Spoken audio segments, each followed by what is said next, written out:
দ্বিতীয় জবাব হচ্ছে সবকিছুর বিধান তো শুধু কোরআন থেকে না, আমরা কোরআন সুন্নাহ দুইটাকে শরিয়া আইনের উৎস মনে করি।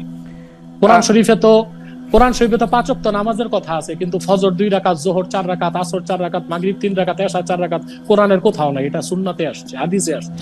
আরে আশ্চর্য কথা, কোরআন থেকে দিব মানে কোরআন শরীফ থেকে আপনি দলিল দেন যে যোহর নামাজ 4 রাকাত, আসর 4 রাকাত, বলেন মাগরিব 3 রাকাত, ফজর 2 রাকাত, কোরআন শরীফ থেকে দলিল দেন।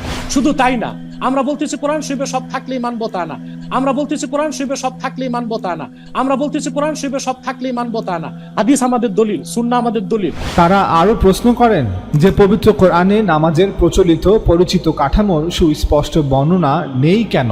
প্রতিদিন কত ওয়াক্ত নামাজ, কোন কোন সময় পড়তে হবে, কোন নামাজ কত রাকাত, প্রতি রাকাতে কি কি পড়তে হবে, ঈদের নামাজ, তারাবির নামাজ এবং অন্যান্য প্রচলিত নামাজের প্রক্রিয়া পদ্ধতি সম্পর্কে কোরআনের বর্ণনা থেকে পরিষ্কার ধারণা পাওয়া যায় না কেন? অথচ কোরআনের 10 থেকে 15 আয়াতের মাধ্যমেই আমাদের সমাজে প্রচলিত পরিচিত নামাজের প্রতিটা জিজ্ঞাসার জবাব দেয়া সম্ভব ছিল। তাহলে কেন আল্লাহ তাআলা পবিত্র কোরআনে নামাজের বিস্তারিত বিবরণ উল্লেখ করেননি? এদিকে হাদিসের প্রয়োজনীয়তা বোঝাতে গিয়ে সালাফি আহলে হাদিসের অনেকেই দাবি করে থাকেন যে হাদিস ছাড়া নাকি নামাজ পড়াই অসম্ভব। সালাফি আহলে হাদিসরা প্রায় আহলে কোরআনদের চ্যালেঞ্জ করে থাকেন যে হে আহলে কোরআনরা, তোমরা হাদিস মানো না, তাহলে পারলে 2 রাকাত নামাজ পড়ে দেখাও দেখি, তখন বুঝবে যে হাদিস লাগবেই। সালাফি আহলে হাদিসদের যুক্তিকে নকল করে বর্তমানে আহলে ফিকহের একটি বড় অংশ একই দাবি করছে যে হাদিস ছাড়া নাকি নামাজ পড়া অসম্ভব। আহলে ফিকরা এখন আহলে হাদিসদের নকল করে আহলে কোরআনদের চ্যালেঞ্জ করে থাকেন যে হে আহলে কোরআনরা, তোমরা হাদিস মানো না, তাহলে পারলে 2 রাকাত নামাজ পড়ে দেখাও। আমাদের মতে নামাজের প্রামাণ্যতা বিষয়ে আহলে ফিক, আহলে হাদিস এবং আহলে কোরআন এই 3 ফিরকার সকল দাবি এবং যুক্তিগুলোই অজ্ঞতাপূর্ণ। শুধু নামাজ নয়, শরীয়তের সকল ইবাদাত যেমন নামাজ, রোজা, হজ এবং যাকাত, এই আমলগুলোর প্রামাণ্যতা সম্পর্কে আহলে ফিক, আহলে হাদিস এবং আহলে কোরআন তারা কেউই জ্ঞাত নয়। এজন্যই একদল নামাজ পড়ে না, কারণ নামাজের নিয়ম পদ্ধতি কোরআনে বর্ণনা করা নেই। আবার আরেক দল প্রচলিত নামাজের সত্যতা বা প্রামাণ্যতা হিসেবে হাদিসের কিতাবগুলোকে উপস্থাপন করে। আমরা আজকের ভিডিওতে প্রমাণ করব যে শরিয়ার সকল ফরজ ইবাদাত অর্থাৎ নামাজ, রোজা, হজ এবং যাকাত এগুলোর অস্তিত্ব এবং সত্যতা প্রমাণ করার জন্য আমাদের হাদিসের কোনো প্রয়োজন নেই, এমনকি কোরআনে এর বিস্তারিত বিবরণ থাকারও কোনো প্রয়োজন নেই। অর্থাৎ আহলে ফিক, আহলে হাদিস এবং আহলে কোরআন এই 3 ফিরকার সকল আর্গুমেন্টগুলোকেই আমরা আজ ভুল প্রমাণ করব। আমরা প্রমাণ করব যেই যুক্তি ও প্রমাণের আলোকে আহলে কোরআনরা কোরআনকে আল্লাহর কিতাব মানতে বাধ্য, সেই একই যুক্তি ও প্রমাণের আলোকে আহলে কোরআনরা রাসূল সাল্লাল্লাহু আলাইহি ওয়াসাল্লামের জারি করা 5 ওয়াক্ত নামাজকে মানতে বাধ্য। আমরা প্রমাণ করব যে রাসূল সাল্লাল্লাহু আলাইহি ওয়াসাল্লাম যেইভাবে নামাজ পড়েছেন, আমরা সকল মুসলমানরা অর্থাৎ শিয়া এবং সুন্নি সেইভাবেই নামাজ পড়ে থাকি। সকল শ্রোতাদের দৃষ্টি আকর্ষণ করে বলছি, আমরা আজকের ভিডিওতে হাদিসের প্রামাণ্যতা নিয়ে কথা বলবো না, আমরা কথা বলবো রাসূল সাল্লাল্লাহু আলাইহি ওয়াসাল্লামের জারি করা সুন্নাহর প্রামাণ্যতা বিষয়ে। মূল আলোচনার প্রথম বিষয়টি হচ্ছে যে আল্লাহর রাসূল মুহাম্মদ ইবনে আব্দুল্লাহ ইবনে আব্দুল মুত্তালিব সাল্লাল্লাহু আলাইহি ওয়াসাল্লাম আমাদের চোখের সামনে উপস্থিত নেই।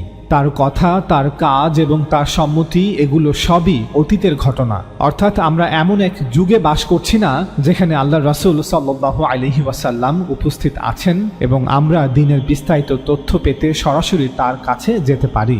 দ্বীনের সকল হেদায়াত বা নির্দেশনা দেওয়ার পর তিনি গত হয়ে গেছেন। তিনি তার কথা, কর্ম এবং অনুমোদন রেখে গেছেন। প্রশ্ন হচ্ছে, এই সব কিছু আমাদের কাছে কিভাবে পৌঁছালো? কে বা কারা পৌঁছিয়ে দিল? আমি বলতে চাচ্ছি এটি বিতর্কের প্রথম বিষয়। যদি আমরা এই প্রশ্নের একটি যথার্থ উত্তর দিতে পারি, তবে আহলে ফিক, আহলে হাদিস এবং আহলে কোরআনের মধ্যে বিদ্যমান বিতর্কের একটি সুষ্ঠু সমাধান প্রদান করতে পারব। ইসলামের প্রথম প্রজন্ম অর্থাৎ সাহাবাদের প্রজন্ম, যারা নারী পুরুষ একত্রে সংখ্যায় কমপক্ষে 50 থেকে 70 হাজার ছিলেন, তারা এই দ্বীন বা ধর্ম গোটা আরব এবং রোম পারস্যের মানুষ ও পরবর্তী প্রজন্মের কাছে পৌঁছে দেওয়ার জন্য কোন তারিকা, পদ্ধতি বা মাধ্যম গ্রহণ করেছিলেন? তারা কি সেই পদ্ধতি গ্রহণ করেছিলেন যা পৃথিবীতে তখন বিদ্যমান ছিল? অর্থাৎ আল্লাহর শেষ নবী মানুষকে যে দ্বীন দিয়েছিলেন তা কিভাবে, কোন মাধ্যমে আমাদের পর্যন্ত আসলো? পৃথিবীতে ইতিহাস কিভাবে এক প্রজন্ম হতে অন্য প্রজন্মের কাছে হস্তান্তরিত হয়? ঘটে যাওয়া একটি ঘটনা সংবাদ কিভাবে অনুপস্থিতদের কাছে পৌঁছে দেওয়া হয়? উত্তর, এটি মানুষের মধ্য দিয়ে পৌঁছায়। মানুষ তাদের কথার মাধ্যমে অন্য মানুষের কাছে তথ্য হস্তান্তরিত করে। মানুষ তাদের আমল বা কাজের মাধ্যমে অন্য মানুষের কাছে তথ্য হস্তান্তরিত করে। যারা সরাসরি কথাকে শোনে বা সরাসরি কোনো ঘটনাকে ঘটতে দেখে, তারাই তা অন্য মানুষের কাছে পৌঁছে দেয়। আপনারা সকলে খুব ভালো করে বুঝে নিন, পৃথিবীতে কেবল দুটি পন্থা আছে যার মাধ্যমে তথ্য হস্তান্তরিত হয়।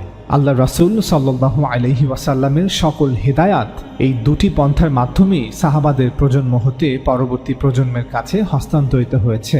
হাজার বছর ধরে অতীতের সকল ইতিহাস, শিক্ষা ও বিজ্ঞান যা কিছু অস্তিত্বে এসেছে তাও এই দুটি পন্থার মাধ্যমেই আমাদের কাছে পৌঁছেছে।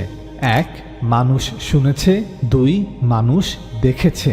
এখন মানুষের এই শোনা বা দেখা দুই প্রকারের হতে পারে। 1.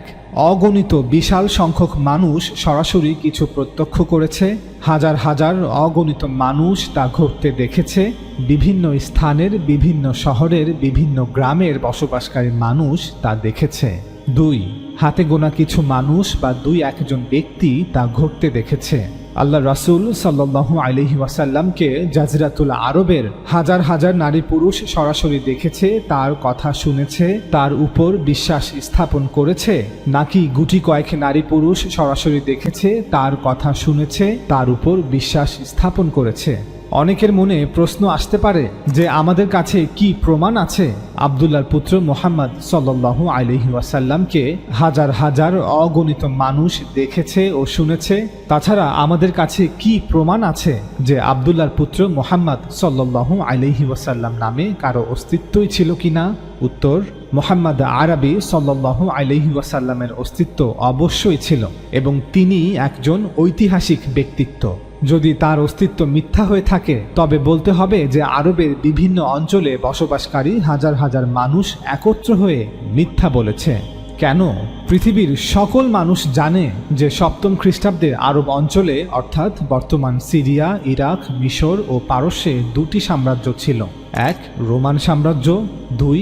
পারস্যের সাসানিদ সাম্রাজ্য। এই 2টি সাম্রাজ্য 7ম খ্রিস্টাব্দের প্রথমার্ধে অর্থাৎ 634 খ্রিস্টাব্দ হতে 640 খ্রিস্টাব্দের মধ্যে জাজিরাতুল আরবের বেদুইন আরব মুসলিম সেনাবাহিনীর কাছে পরাজিত হয়। এটি একটি ঐতিহাসিক সত্য যার পক্ষে অসংখ্য আর্কিওলজিক্যাল প্রমাণ বিদ্যমান আছে। এখন আমি আপনাদের প্রশ্ন করি, এই দুটি পরাশক্তিকে একই সাথে কয়েক বছরের মধ্যে পরাজিত করতে কত সংখ্যক সেনাবাহিনী আর কত বড় সেনা দল প্রয়োজন? কমপক্ষে 50,000 লোকের সেনা দল। আপনাদের আরেকটি প্রশ্ন করি, যদি আরব মুসলমানদের প্রথম প্রজন্মে পুরুষের সংখ্যা কমপক্ষে 50,000 হয় তবে সেই মুসলিম সমাজে নারীদের সংখ্যা কত ছিল? উত্তর, কমপক্ষে আরও 50,000। শিশু কিশোরদের সংখ্যা না হয় বাদই দিলাম।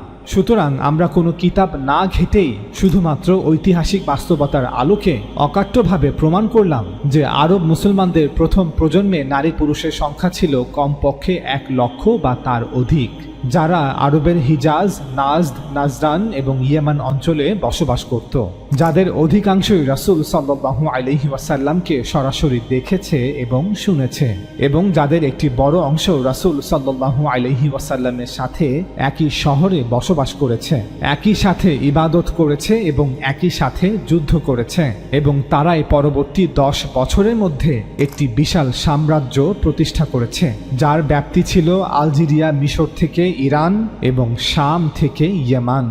এখন যদি কেউ মনে করে যে মুহাম্মদ সাল্লাল্লাহু আলাইহি ওয়াসাল্লামের অস্তিত্ব মিথ্যা, তবে বলতে হবে যে 7ম শতাব্দীতে আরব উপদ্বীপের বিভিন্ন অঞ্চল যেমন হিজাজ, Najd, Najran, Yamam, Oman, Bahrain এই অঞ্চলগুলোর বেদুইন আরব, গ্রাম্য আরব এবং শহুরে আরব নারী পুরুষ সকলে একত্র হয়ে তৎকালীন গোটা বিশ্বকে বোকা বানানোর জন্য ষড়যন্ত্র করে মিথ্যা বলেছে, তাও আবার নিজেদের পূর্বপুরুষের ধর্ম ত্যাগ করে নতুন ধর্মে ধর্মান্তরিত হয়ে মিথ্যার উপর ভিত্তি করে পৃথিবীর সবকিছু সম্ভব হলেও মিথ্যাকে প্রতিষ্ঠিত করার জন্য কোনো জাতি তাদের পূর্বপুরুষের ধর্মকে ত্যাগ করে না। পৌত্তলিক সমাজের 1 লক্ষের অধিক মানুষ যারা একে অপর থেকে হাজার হাজার মাইল দূরে বসবাস করে, কেউ শহরে তো কেউ গ্রামে তো কেউ বেদুইন, তারা তাদের ইতিহাস, ঐতিহ্য এবং ধর্ম ত্যাগ করে সকলে একত্র হয়ে কেন মিথ্যা বলবে? কোরাইশ বংশ, আব্দুল্লাহর পুত্র মুহাম্মদ, তার স্ত্রী খাদিজা, তার কন্যা ফাতিমা, তিনি মক্কা থেকে মদিনা হিজরত করেছেন,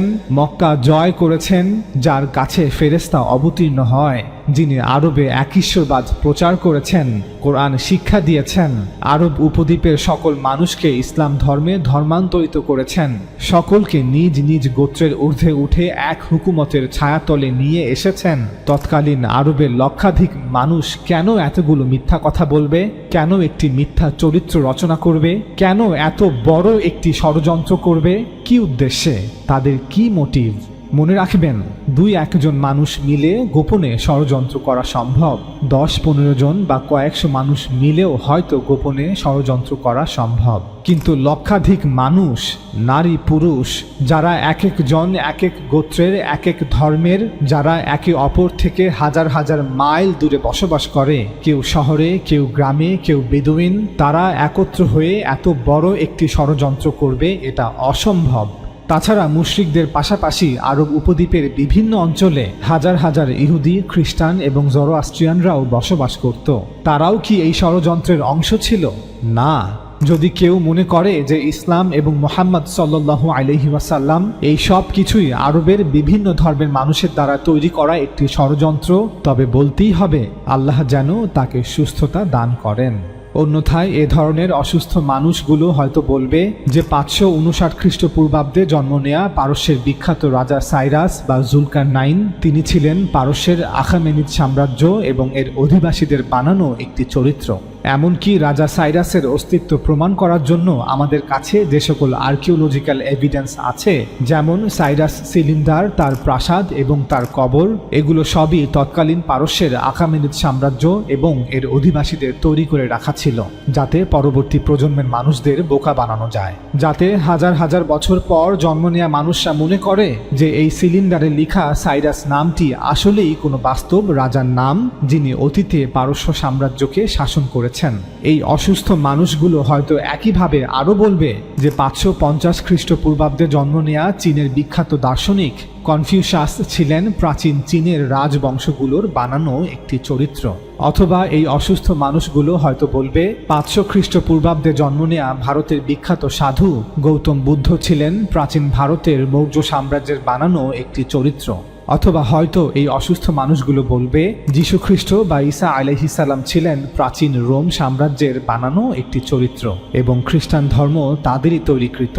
এত যুক্তি এবং ঐতিহাসিক বাস্তবতা উপস্থাপন করার পরও যদি কারো সন্দেহ দূর না হয়, তবে তারা এই ভিডিওটি দেখতে পারেন, যেখানে একাধিক আর্কিওলজিক্যাল প্রমাণসহ বিস্তারিত আলোচনা করা হয়েছে যে আল্লাহর রাসূল সাল্লাল্লাহু আলাইহি ওয়াসাল্লাম একজন ঐতিহাসিক চরিত্র যার অস্তিত্ব বাস্তব। লিংক নিচে দেয়া থাকবে। সুতরাং আমরা স্পষ্টভাবে বলছি যে ইসলামের মূল ভিত্তি, মূল শিক্ষা, মূল বিধানগুলো কোনো গুপ্ত বিষয় ছিল না।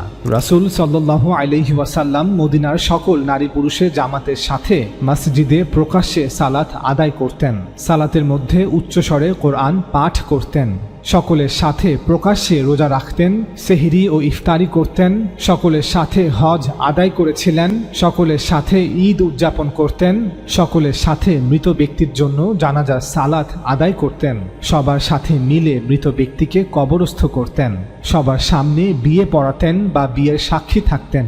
যেহেতু নামাজে কোরআন পাঠ করা বাধ্যতামূলক, তাই রাসূল সাল্লাল্লাহু আলাইহি ওয়াসাল্লামের মতো সকলেই কোরআন মুখস্থ করত।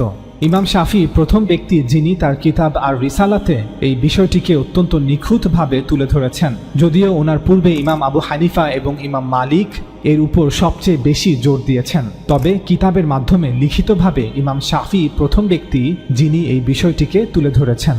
ইমাম শাফি বলেন, 5 ওয়াক্ত নামাজ, রমজান মাসের রোজা, হজ, জাকাত, একইভাবে জানা যে সুদ, জিনা, হত্যা, চুরি, মদ্যপানকে আল্লাহ তাআলা হারাম করেছেন, এগুলো এমন ইলম বা জ্ঞান যা আল্লাহর কিতাবে নাস হিসেবে অর্থাৎ কোরআনে স্পষ্ট আয়াত রূপে বিদ্যমান আছে, এবং এই ইলম বা জ্ঞান আহলে ইসলামের কাছে অর্থাৎ সকল মুসলমানদের কাছেই আমভাবে বা সাধারণভাবে সর্বজনীনভাবে বিদ্যমান রয়েছে। তিনি বলেন, কুল্লুহু মিনাল ইলম মাওজুদান নাসসান ফি কিতাবিল্লাহ ওয়া মাওজুদান আম্মান ইনদা আহলিল ইসলাম। অর্থাৎ এগুলো এমন জ্ঞান নয় যা হাতে গোনা কিছু আলেমরাই জানে বা হাতে গোনা কিছু হাদিস বর্ণনাকারী রাবিরাই জানে, না, বরং সকল মুসলমানরাই জানে, সকল আহলে ইসলামরাই জানে। এই জ্ঞান লাভের জন্য কোনো রাবির হাদিস বর্ণনা করার কোনো প্রয়োজন নেই। এই জ্ঞান পুরো উম্মার কাছে আছে, ইনদা আহলিল ইসলাম। ইমাম শাফি এখানে আহলুল ইলম না বলে আহলিল ইসলাম বলেছেন, অর্থাৎ সকল মুসলমানের কাছে সাধারণভাবে আছে, সকল মুসলমান এই ইলম সম্পর্কে জ্ঞাত। ইমাম শাফি এরপর বলেন, ইয়ানকুলুহু আওয়ামুহুম আন মান মাদা মান আওয়ামিহিম। এই জ্ঞান আহলে ইসলামের আওয়ামরা অর্থাৎ সাধারণ মুসলমানরা তাদের গত হয়ে যাওয়া আওয়ামদের অর্থাৎ সাধারণ মুসলমানদের নিকট হতে বহন করে বা স্থানান্তর করে, এবং এমনটা করা হয় রাসূল সাল্লাল্লাহু আলাইহি ওয়াসাল্লামের সাথে সম্পর্কযুক্ত করে। অর্থাৎ এগুলো রাসূলের শিক্ষা বা আমল যা তার সময় থেকে এভাবেই হাজার হাজার আওয়ামরা প্রকাশ্যে একসাথে পালন করে আসছে। আওয়ামরা প্রকাশ্যে মসজিদ তৈরি করেছে, আওয়ামরা প্রকাশ্যে একসাথে নামাজ আদায় করেছে। এভাবে প্রথম প্রজন্মের আওয়ামরা দ্বিতীয় প্রজন্মের আওয়ামদের কাছে এই জ্ঞান ও আমলগুলো হস্তান্তর করেছে। ইমাম শাফি এরপর বলেন, এবং রাসূল সাল্লাল্লাহু আলাইহি ওয়াসাল্লামের সাথে এই সম্পর্কের বিষয়ে আওয়ামরা কোনো মত পার্থক্য করে না, এবং এর অবশ্য করণীয় হওয়ার বিষয়েও কোনো মত পার্থক্য করে না। অর্থাৎ মুসলমানদের মধ্যে এমন কেউ নেই যে এই জ্ঞানকে এবং এই আমলগুলোকে অস্বীকার করে। এই আমলগুলো রাসূল সাল্লাল্লাহু আলাইহি ওয়াসাল্লামের কিনা এটা জানার জন্য কোনো রাবির বর্ণিত হাদিসেরও প্রয়োজন হয় না। সকল মুসলমান জানে কিভাবে নামাজ আদায় করতে হয়, কখন রোজা কিভাবে রাখতে হয়, হজ কিভাবে পালন করতে হয় এবং জাকাত কিভাবে আদায় করতে হয়। সকল আওয়াম বা মুসলমানরাই জানে যে সুদ, জিনা, হত্যা, চুরি, মদ্যপানকে আল্লাহ তাআলা হারাম করেছেন। ইমাম শাফির সময়কার কোনো মুসলমান এমনটা বলে না যে এগুলো রাসূলের শিক্ষা নয় বা এগুলো রাসূলের আমল নয়। ইমাম শাফি উপরে বর্ণিত এই বাধ্যতামূলক বা অবশ্য করণীয় আমলগুলোকে তার ভাষায় ইলমুল আম্মা বলে অভিহিত করেছেন। ইলমুল আম্মা শব্দের অর্থ হচ্ছে এমন ইলম যা সকলের কাছে আমভাবে আছে, অর্থাৎ এমন জ্ঞান যা সাধারণভাবে সকল মুসলমানের কাছে আছে। অন্যভাবে বললে হাজার হাজার লক্ষ লক্ষ মুসলমানের একটি বিশাল সংখ্যা যারা কোনো বিষয়ের প্রত্যক্ষ সাক্ষী। সপ্তম শতাব্দীর হাজার হাজার আরব মুসলমান জাজিরাতুল আরব থেকে বেরিয়ে আরব বিশ্বকে জয় করে সকল মানুষের সামনে ঘোষণা করেছে যে একজন ব্যক্তির জন্ম হয়েছিল যে বলেছিল, আমি আল্লাহর রাসূল, যিনি আমাদের কোরআন পাঠ করে শুনিয়েছেন এবং আমরাও তার মতো করে কোরআন মুখস্থ করেছি। তিনি আমাদের সাথে নিয়ে মসজিদে নামাজ পড়েছেন, আমরাও তার সাথে নামাজ পড়েছি। পরবর্তী কয়েক দশকে এই হাজার হাজার আরব মুসলমানদের বার্তাকে লক্ষ লক্ষ মানুষ গ্রহণ করেছে। তারাও যার যার মেধা অনুযায়ী কোরআনকে মুখস্থ করেছে। তারাও মসজিদে গিয়ে পুরনোদের সাথে এক কাতারে দাঁড়িয়ে নামাজ আদায় করেছে। কাগজের আবিষ্কার এবং পরবর্তীতে ছাপাখানা এবং ইন্টারনেট আসার পূর্বে মানুষই মানুষ হতে তথ্য আদান প্রদান করত। যদিও এখনও কাগজ আবিষ্কারের পর ছাপাখানা বা ইন্টারনেট আসার পরও মানুষই মানুষ হতে তথ্য আদান প্রদান করে থাকে। আমরা স্বীকার করছি যে পূর্বেকার সময়ে একজন থেকে একজন শুনে শুনে তথ্য আদান প্রদান করলে অবশ্যই ভুল হতো, অনেকে মিথ্যাও সংমিশ্রণ করত। কিন্তু যখন মানুষের একটি বিশাল জনতা, একটি সম্পূর্ণ দল, একটি সম্পূর্ণ সম্প্রদায় কোনো কিছুর প্রত্যক্ষ সাক্ষী হয়ে তা অনুপস্থিতদের কাছে পৌঁছে দিত, তখন এটি অসত্য হওয়ার সম্ভাবনা থেকে স্বাধীন হয়ে যায়। আর এটিকেই ইমাম শাফি তার ভাষায় ইলমুল আম্মা বলেছেন। অর্থাৎ যখন কোনো ব্যক্তি বলবে যে আমি অমুক থেকে শুনেছি এবং সেই অমুক বলেছেন তিনি আরেকজন অমুক থেকে শুনেছেন যিনি এখন মৃত, অতঃপর সেই মৃত অমুক জীবিত থাকাকালীন বলেছিলেন যে তিনি নাকি অন্য একজন অমুক থেকে শুনেছেন যিনি আরো আগে মৃত্যুবরণ করেছেন, যে অমুক সাহাবী বলেছেন আল্লাহর রাসূল এই কথা বলেছেন, তখন একটি সম্ভাবনা থাকে যে এখানে ইচ্ছায় বা অনিচ্ছায় ভুল থাকতে পারে। কিন্তু যখন প্রায় 1 লক্ষ আরব মুসলমান একসাথে বলবে যে এই হচ্ছে কোরআন, যা আমরা মুখস্থ করেছি, যা আমরা প্রতিদিন 5 ওয়াক্ত নামাজে উচ্চ স্বরে স্মৃতি থেকে পড়ে থাকি এবং যা আমাদের কাছে পৌঁছে দিয়েছেন আব্দুল্লাহর পুত্র মুহাম্মদ সাল্লাল্লাহু আলাইহি ওয়াসাল্লাম, যিনি ছিলেন একজন রাসূল, যিনি আমাদের প্রতি বছর রমজান মাসে রোজা রাখতে বলেছেন, যিনি আমাদের হজ পালনের শিক্ষা দিয়েছেন, যিনি আমাদের যাকাত আদায় করতে বলেছেন, যিনি আমাদের মদ পান করতে, শূকরের মাংস গ্রহণ করতে, ব্যভিচারে লিপ্ত হতে, সুদের সম্পদ গ্রহণ করতে, চুরি ডাকাতি হত্যা করতে নিষেধ করেছেন, তখন এত বিপুল সংখ্যক মানুষের সাক্ষ্য ভুল হওয়া অসম্ভব। এই ইলমুল আম্মাকেই পরবর্তীকালের মুসলিম পণ্ডিতরা দুটি ভিন্ন শব্দ দিয়ে বর্ণনা করেন। একটি হলো ইজমা এবং অন্যটি হলো তাওয়াতুর।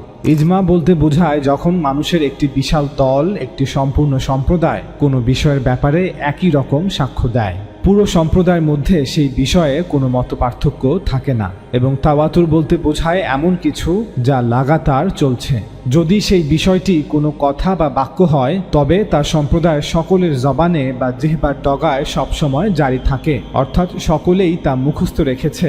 এবং যদি এটি কোনো আমল হয়, তবে তার সম্প্রদায়ের সকলে তা আমল হিসেবে জারি রেখেছে বা আমল হিসেবে পালন করছে, অর্থাৎ পুরো সমাজের সকলে তা বলছে এবং করছে। উদাহরণস্বরূপ, যেহেতু সাহাবাদের প্রজন্ম যারা নারী পুরুষ মিলিয়ে সংখ্যায় প্রায় 1 লক্ষ, তারা সকলে যে যার মতো প্রত্যেকের মেধা অনুযায়ী কোরআনকে মুখস্থ করেছেন, প্রতিদিন 5 ওয়াক্ত নামাজে একা কোরআন পাঠ করেছেন অথবা মসজিদে গিয়ে সম্মিলিতভাবে কোরআন পাঠ শুনেছেন, এবং তারা তাদের সন্তানদেরকেও কোরআন মুখস্থ করিয়েছেন। ফলে কোরআনের বিষয়ে সকল সাহাবাদের ইজমা ছিল, অর্থাৎ পুরো একটি সমাজের সকলেই তাদের নিজ নিজ সক্ষমতা অনুযায়ী কোরআনকে মুখস্থ করেছেন। কেউ 10টি সূরা মুখস্থ করেছেন, তো কেউ 20টি সূরা, আবার কেউ 50টি সূরা, কেউ পুরো কোরআন মুখস্থ করেছেন। প্রতিদিন জামাতে সম্মিলিত 5 ওয়াক্ত নামাজের 3 ওয়াক্ত অর্থাৎ ফজর, মাগরিব এবং এশা নামাজে প্রতিটি মসজিদের ইমামরা উচ্চস্বরে কোরআন পাঠ করেছেন।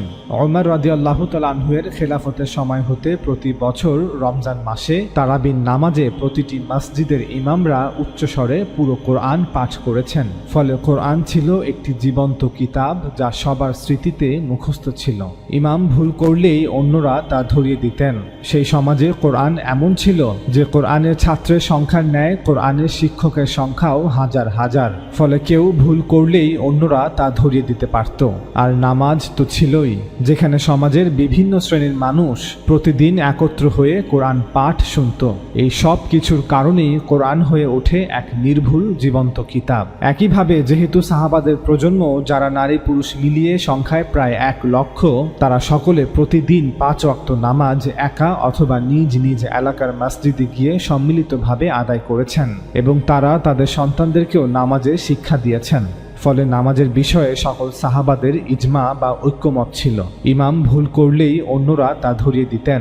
এই সব কিছুর কারণেই সেই সমাজে নামাজ ছিল এক জীবন্ত প্রকাশ্য নির্ভুল আমল। আলী রাদিয়াল্লাহু তাআলা আনহু-এর খিলাফতের জামানায় মুসলমানরা 4টি দলে বিভক্ত হয়ে পড়ে। এক দল শিয়াতু আলী, আরেক দল শিয়াতু মুয়াবিয়া, আরেক দল খাওয়ারিজ এবং আরেক দল যারা এই 3 দলের কোনোটিরই অন্তর্ভুক্ত ছিলেন না। মুসলমানরা রাজনৈতিকভাবে বিভিন্ন অংশে বিভক্ত হয়ে পড়লেও নামাজ নিয়ে তাদের মধ্যে কোনো মতপার্থক্য ছিল না। পরবর্তীতে হুসাইন রাদিয়াল্লাহু তাআলা আনহু-এর শাহাদাতের পর পুরো মুসলিম উম্মাহ শিয়া এবং সুন্নি এই দুটি ভিন্ন ভিন্ন দলে বিভক্ত হলেও নামাজ নিয়ে তাদের মধ্যে কোনো মতপার্থক্য ছিল না। অর্থাৎ নামাজের ওয়াক্ত, নামাজের রাকাত এবং নামাজের ফরজ বিধান, যেমন কিবলামুখী হয়ে দণ্ডায়মান হওয়া, তাকবীর দেয়া, সূরা ফাতিহা পাঠ করা, এরপর কোরআন থেকে আরও কিছু পাঠ করা, রুকু করা, সিজদা করা, বসে তাশাহুদ পাঠ করা, দুরুদ পাঠ করা এবং সালাম বলে নামাজ শেষ করা। নামাজের এই মৌলিক বিধানগুলোর বিষয়ে শিয়া মুসলিম অথবা সুন্নি মুসলিম তাদের মধ্যে এখন পর্যন্ত কোনো মতপার্থক্য হয়নি। কেউ হয়তো প্রশ্ন করতে পারে যে শিয়ারা তো সুন্নিদের মতো 5 ওয়াক্ত নামাজ আদায় করে না, তারা মাত্র 3 ওয়াক্ত নামাজ পড়ে। এর উত্তরে আমরা বলবো শিয়ারা 5 ওয়াক্ত নামাজই পড়ে, তবে তাদের মতে যেহেতু জোহর এবং আসর একত্রে পড়ার অনুমোদন আছে এবং মাগরিব ও এশা একত্রে পড়ার অনুমোদন আছে, তাই তারা 5 ওয়াক্ত নামাজকে 3 ওয়াক্তে আদায় করে থাকে। তবে সুন্নিদের মতে বিশেষ কোনো কারণ ব্যতীত এমনটা করা উচিত নয়।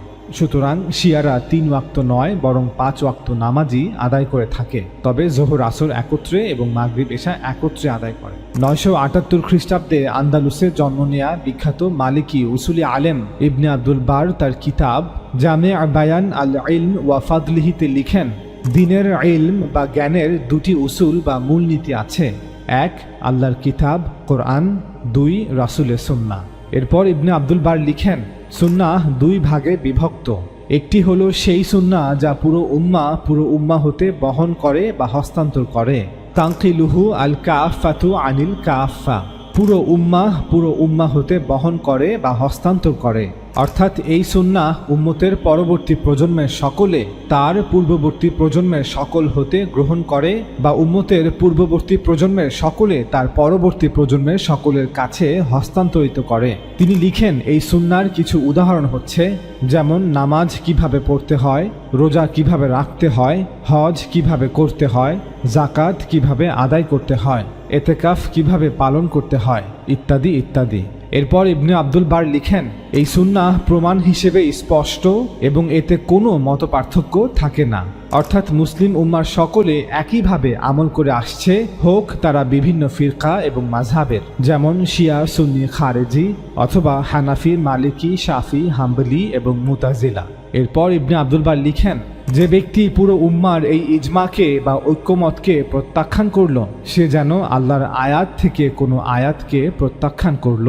অর্থাৎ কোরআন যেভাবে ইজমা ও তাওয়াতুরের মাধ্যমে উম্মা থেকে উম্মা পেয়েছে, ঠিক একইভাবে এই সুন্নাহগুলো ইজমা ও তাওয়াতুরের মাধ্যমে পুরো উম্মা থেকে পুরো উম্মা পেয়েছে। শুধু পার্থক্য হলো কোরআন হচ্ছে কথা আর সুন্নাহগুলো হচ্ছে আমল। কোরআন পুরো উম্মাহ মুখস্থ করেছে আর সুন্নাহগুলো পুরো উম্মাহ আমল করেছে।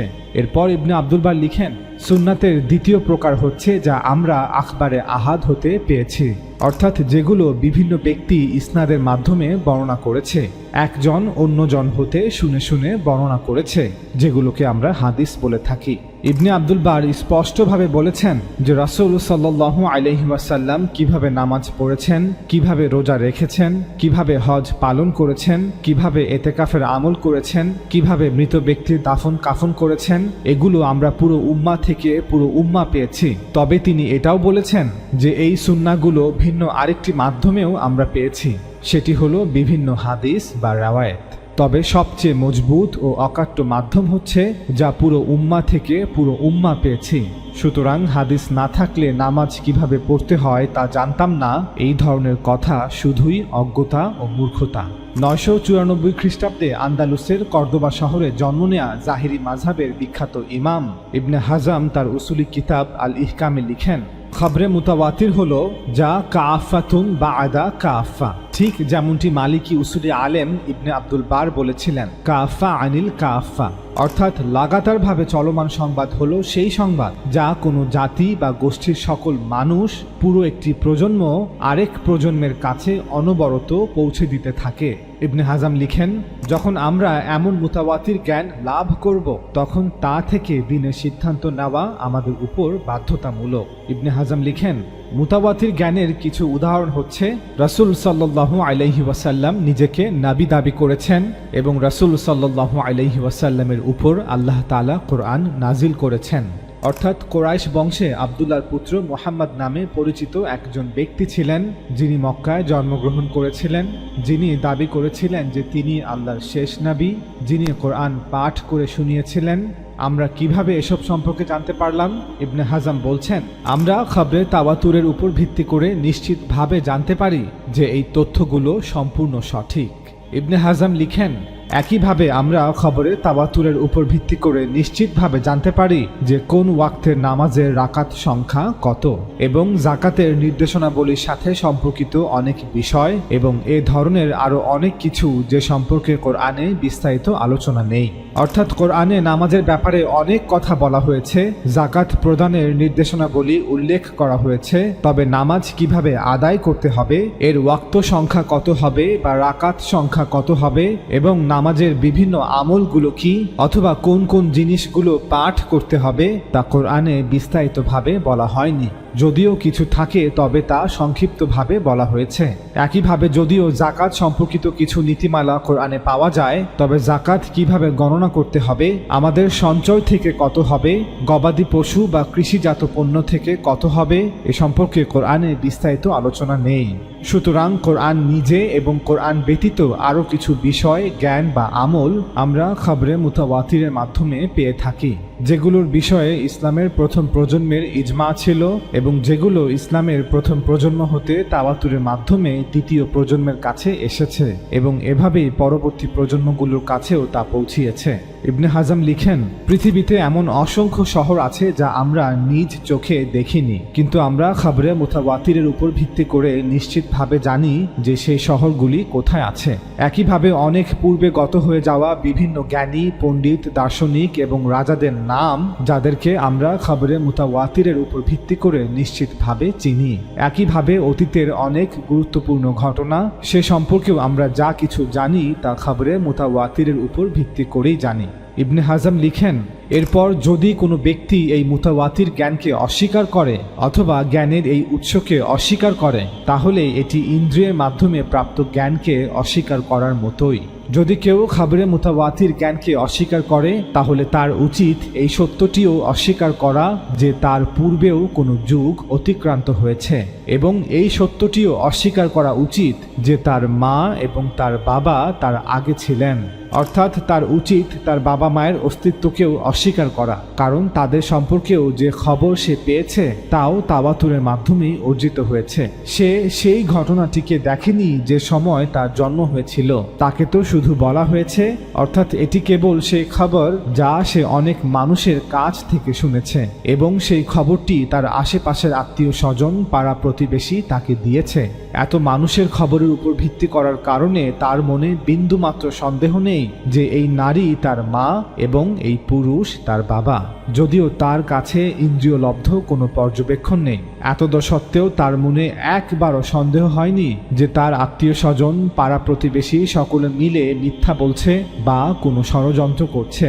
ইবনে হাজাম এই সমস্ত উদাহরণ তুলে ধরে একটি যুক্তি দাঁড় করিয়েছেন যে যখন তিনি বলছেন এই দিন আমাদের কাছে ইজমা ও তাওয়াতুর, অর্থাৎ সকল স্তরের সকল সাহাবাদের ঐক্যমত ও সকল স্তরের সকল সাহাবাদের লাগাতার হস্তান্তরের মাধ্যমে এসেছে, তখন তিনি কোনো নতুন বা অদ্ভুত কথা বলছেন না, বরং জ্ঞান হস্তান্তরের যে সকল জারিয়া বা মাধ্যম রয়েছে তার কথাই তিনি বলছেন। মানুষ হাজার হাজার বছর ধরে যে মাধ্যমগুলো ব্যবহার করেছে, তিনি সেই মাধ্যমগুলির কথাই উল্লেখ করেছেন। ইবনে হাজামের এই যৌক্তিক তর্ক হতে এটা স্পষ্ট যে আমরা মুসলমানরা নামাজ, রোজা, হজ এবং জাকাতের আমলগুলো পেয়েছি সুন্নাহ আল মুতাওয়াতিরের মাধ্যমে, পুরো 1 লক্ষ সাহাবাদের জামাতের ইজমা এবং তাওয়াতুরের মাধ্যমে। একাদশ খ্রিস্টাব্দে পারস্যে জন্ম নেয়া বিখ্যাত হানাফি উসুলি আলেম ইমাম আল সারাকসি তার কিতাব উসুলুল ফিখে লিখেন, মুতাওয়াতির ইলম সেই ইলম যা একটি বৃহৎ কওম বা গোষ্ঠীর মাধ্যমে হস্তান্তরিত হয়। এই কওম বা গোষ্ঠী এত বড় একটি জামাত বা দল যাদের ব্যাপারে কল্পনাও করা যায় না যে তারা কোনো মিথ্যার উপর জেনে শুনে জড়ো হবে বা একমত হবে। অর্থাৎ দলটি এত বিশাল যে তাদের ব্যাপারে কল্পনাও করা যায় না যে এত সংখ্যক লোক একত্রিত হয়েছে এবং তারা সকলেই মিলিতভাবে একটি নির্দিষ্ট মিথ্যা রচনা করতে সম্মত হয়েছে।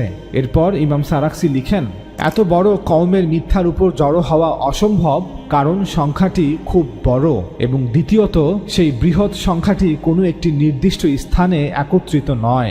অর্থাৎ এমন নয় যে একটি বিশাল সংখ্যক সেনাবাহিনী কোনো এক যুদ্ধের ময়দানে তাঁবু গেড়ে আছে এবং তারা একসাথে মিলে একটি ষড়যন্ত্র করছে, বরং পুরো একটি জাতি, একটি সম্প্রদায়, এই বিশাল সংখ্যক মানুষ বিভিন্ন স্থানে বিভিন্ন অঞ্চলে ছড়িয়ে ছিটিয়ে আছে। যেমন আরব উপদ্বীপে লক্ষাধিক মানুষ, শাম অঞ্চলে লক্ষাধিক মানুষ, পারস্য অঞ্চলে লক্ষাধিক মানুষ, মিশর অঞ্চলে লক্ষাধিক মানুষ, উত্তর পশ্চিম আফ্রিকা অঞ্চলেও লক্ষাধিক মানুষ এবং ইরাক অঞ্চলে লক্ষাধিক মানুষ। এরপর ইমাম সারাক্সি লিখেন, এই সংখ্যাটি আমার যুগের পূর্বেও এরকম বিশাল ছিল, যা এভাবে রাসূল সাল্লাল্লাহু আলাইহি ওয়াসাল্লামের যুগ পর্যন্ত পৌঁছায়। অর্থাৎ ইমাম সারাক্সির জামানার ন্যায় ইসলামের প্রথম যুগ এবং প্রথম প্রজন্ম একইভাবে একটি বিশাল সংখ্যা ছিল, যারা সংখ্যায় প্রায় 1 লক্ষ বা তার চেয়ে কিছু বেশি, যারা রোম ও পারস্য এই দুই পরাশক্তিকে পরাজিত করেছিল এবং রাসূল সাল্লাল্লাহু আলাইহি ওয়াসাল্লাম জীবিত থাকাকালীন পুরো আরব জাজিরার একমাত্র শাসক ছিলেন। সুতরাং রাসূল সাল্লাল্লাহু আলাইহি ওয়াসাল্লাম আল্লাহর এই দ্বীন ইসলাম 2-3 জন ব্যক্তিকে দিয়ে যাননি, বা 10-15 জন ব্যক্তিকে ইসলাম শিক্ষা দিয়ে যাননি। এমন নয় যে তিনি শুধুমাত্র আবু বকর রাদিয়াল্লাহু তাআলা আনহুকে নামাজ শিক্ষা দিয়েছেন, ওমর রাদিয়াল্লাহু তাআলা আনহুকে রোজা শিক্ষা দিয়েছেন, উসমান রাদিয়াল্লাহু তাআলা আনহুকে যাকাত শিক্ষা দিয়েছেন এবং আলী রাদিয়াল্লাহু তাআলা আনহুকে হজের সকল বিধানগুলো শিক্ষা দিয়েছেন, বরং তিনি সাল্লাল্লাহু আলাইহি ওয়াসাল্লাম সাহাবাদের পুরো জামাতকে, হাজার হাজার মানুষকে ইসলাম শিক্ষা দিয়েছেন। তিনি সাহাবাদের পুরো জামাতকে নিয়ে দ্বীন ইসলামের উপর আমল করেছেন। তিনি প্রত্যেক সাহাবাকে নামাজ শিক্ষা দিয়েছেন, প্রত্যেক সাহাবাকে রোজা, হজ এবং যাকাতে শিক্ষা দিয়েছেন। সবাইকে নিয়ে তিনি ইফতার সেহরি করেছেন, সবাইকে নিয়ে তিনি জানাজার নামাজ আদায় করেছেন, মৃত ব্যক্তিদেরকে দাফন করেছেন এবং তিনি সাল্লাল্লাহু আলাইহি ওয়াসাল্লাম হাজার হাজার মুসলমান এবং একটি ইসলামী রাষ্ট্র প্রতিষ্ঠা করে গিয়েছেন। এরপর ইমাম সারাক্সি লিখেন, মুতাওয়াতির ইলমের এই সংযোগটি এমন যার শুরু এবং শেষ একই রকম। অর্থাৎ মুতাওয়াতির ইলম হাদিস, রাওয়ায়েত বা খবরে ওয়াহিদের মতো নয়, যেখানে এক ব্যক্তি বলছেন তিনি অন্য এক ব্যক্তি থেকে শুনেছেন, অতঃপর তিনি অন্য আরেক ব্যক্তি থেকে শুনেছেন, অতঃপর তিনি অন্য আরেক ব্যক্তি থেকে শুনেছেন, অতঃপর তিনি অন্য আরেক ব্যক্তি থেকে শুনেছেন, অতঃপর তিনি সাহাবা থেকে শুনেছেন। না, বরং মুতাওয়াতির ইলম এমন যা হাজার হাজার লক্ষ ব্যক্তি পূর্বের হাজার হাজার লক্ষ ব্যক্তি থেকে শুনেছেন, বা হাজার হাজার লক্ষ ব্যক্তি পূর্বের হাজার হাজার লক্ষ ব্যক্তিকে আমল করতে দেখেছেন, যেমন কোরআন এবং রাসূলের আমল।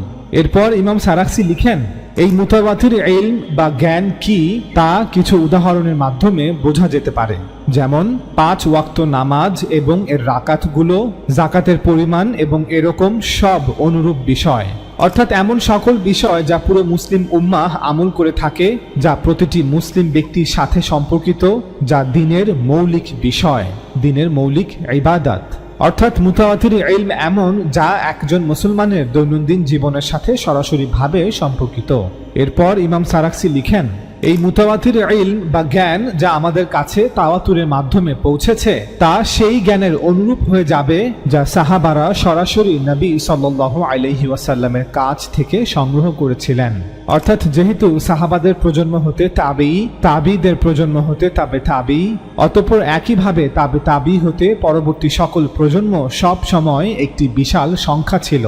অতএব ইমাম সারাক্সির প্রজন্ম তাদের আগের প্রজন্ম হতে যে মুতাওয়াতির জ্ঞান অর্থাৎ কোরআন এবং মুতাওয়াতির আমল অর্থাৎ দ্বীনের মৌলিক ইবাদতগুলো পেয়েছেন, তা ঠিক এমন যেন রাসূল সাল্লাল্লাহু আলাইহি ওয়াসাল্লাম থেকে তারা সরাসরি সংগ্রহ করেছেন। এরপর ইমাম সারাক্সি লিখেন, লোকেদের মধ্যে অর্থাৎ মুসলমানদের মধ্যে অনেক ভিন্নতা ও মতপার্থক্য রয়েছে, যা তাদের ইচ্ছা ও উদ্দেশ্যের মধ্যেও পরিলক্ষিত হয়।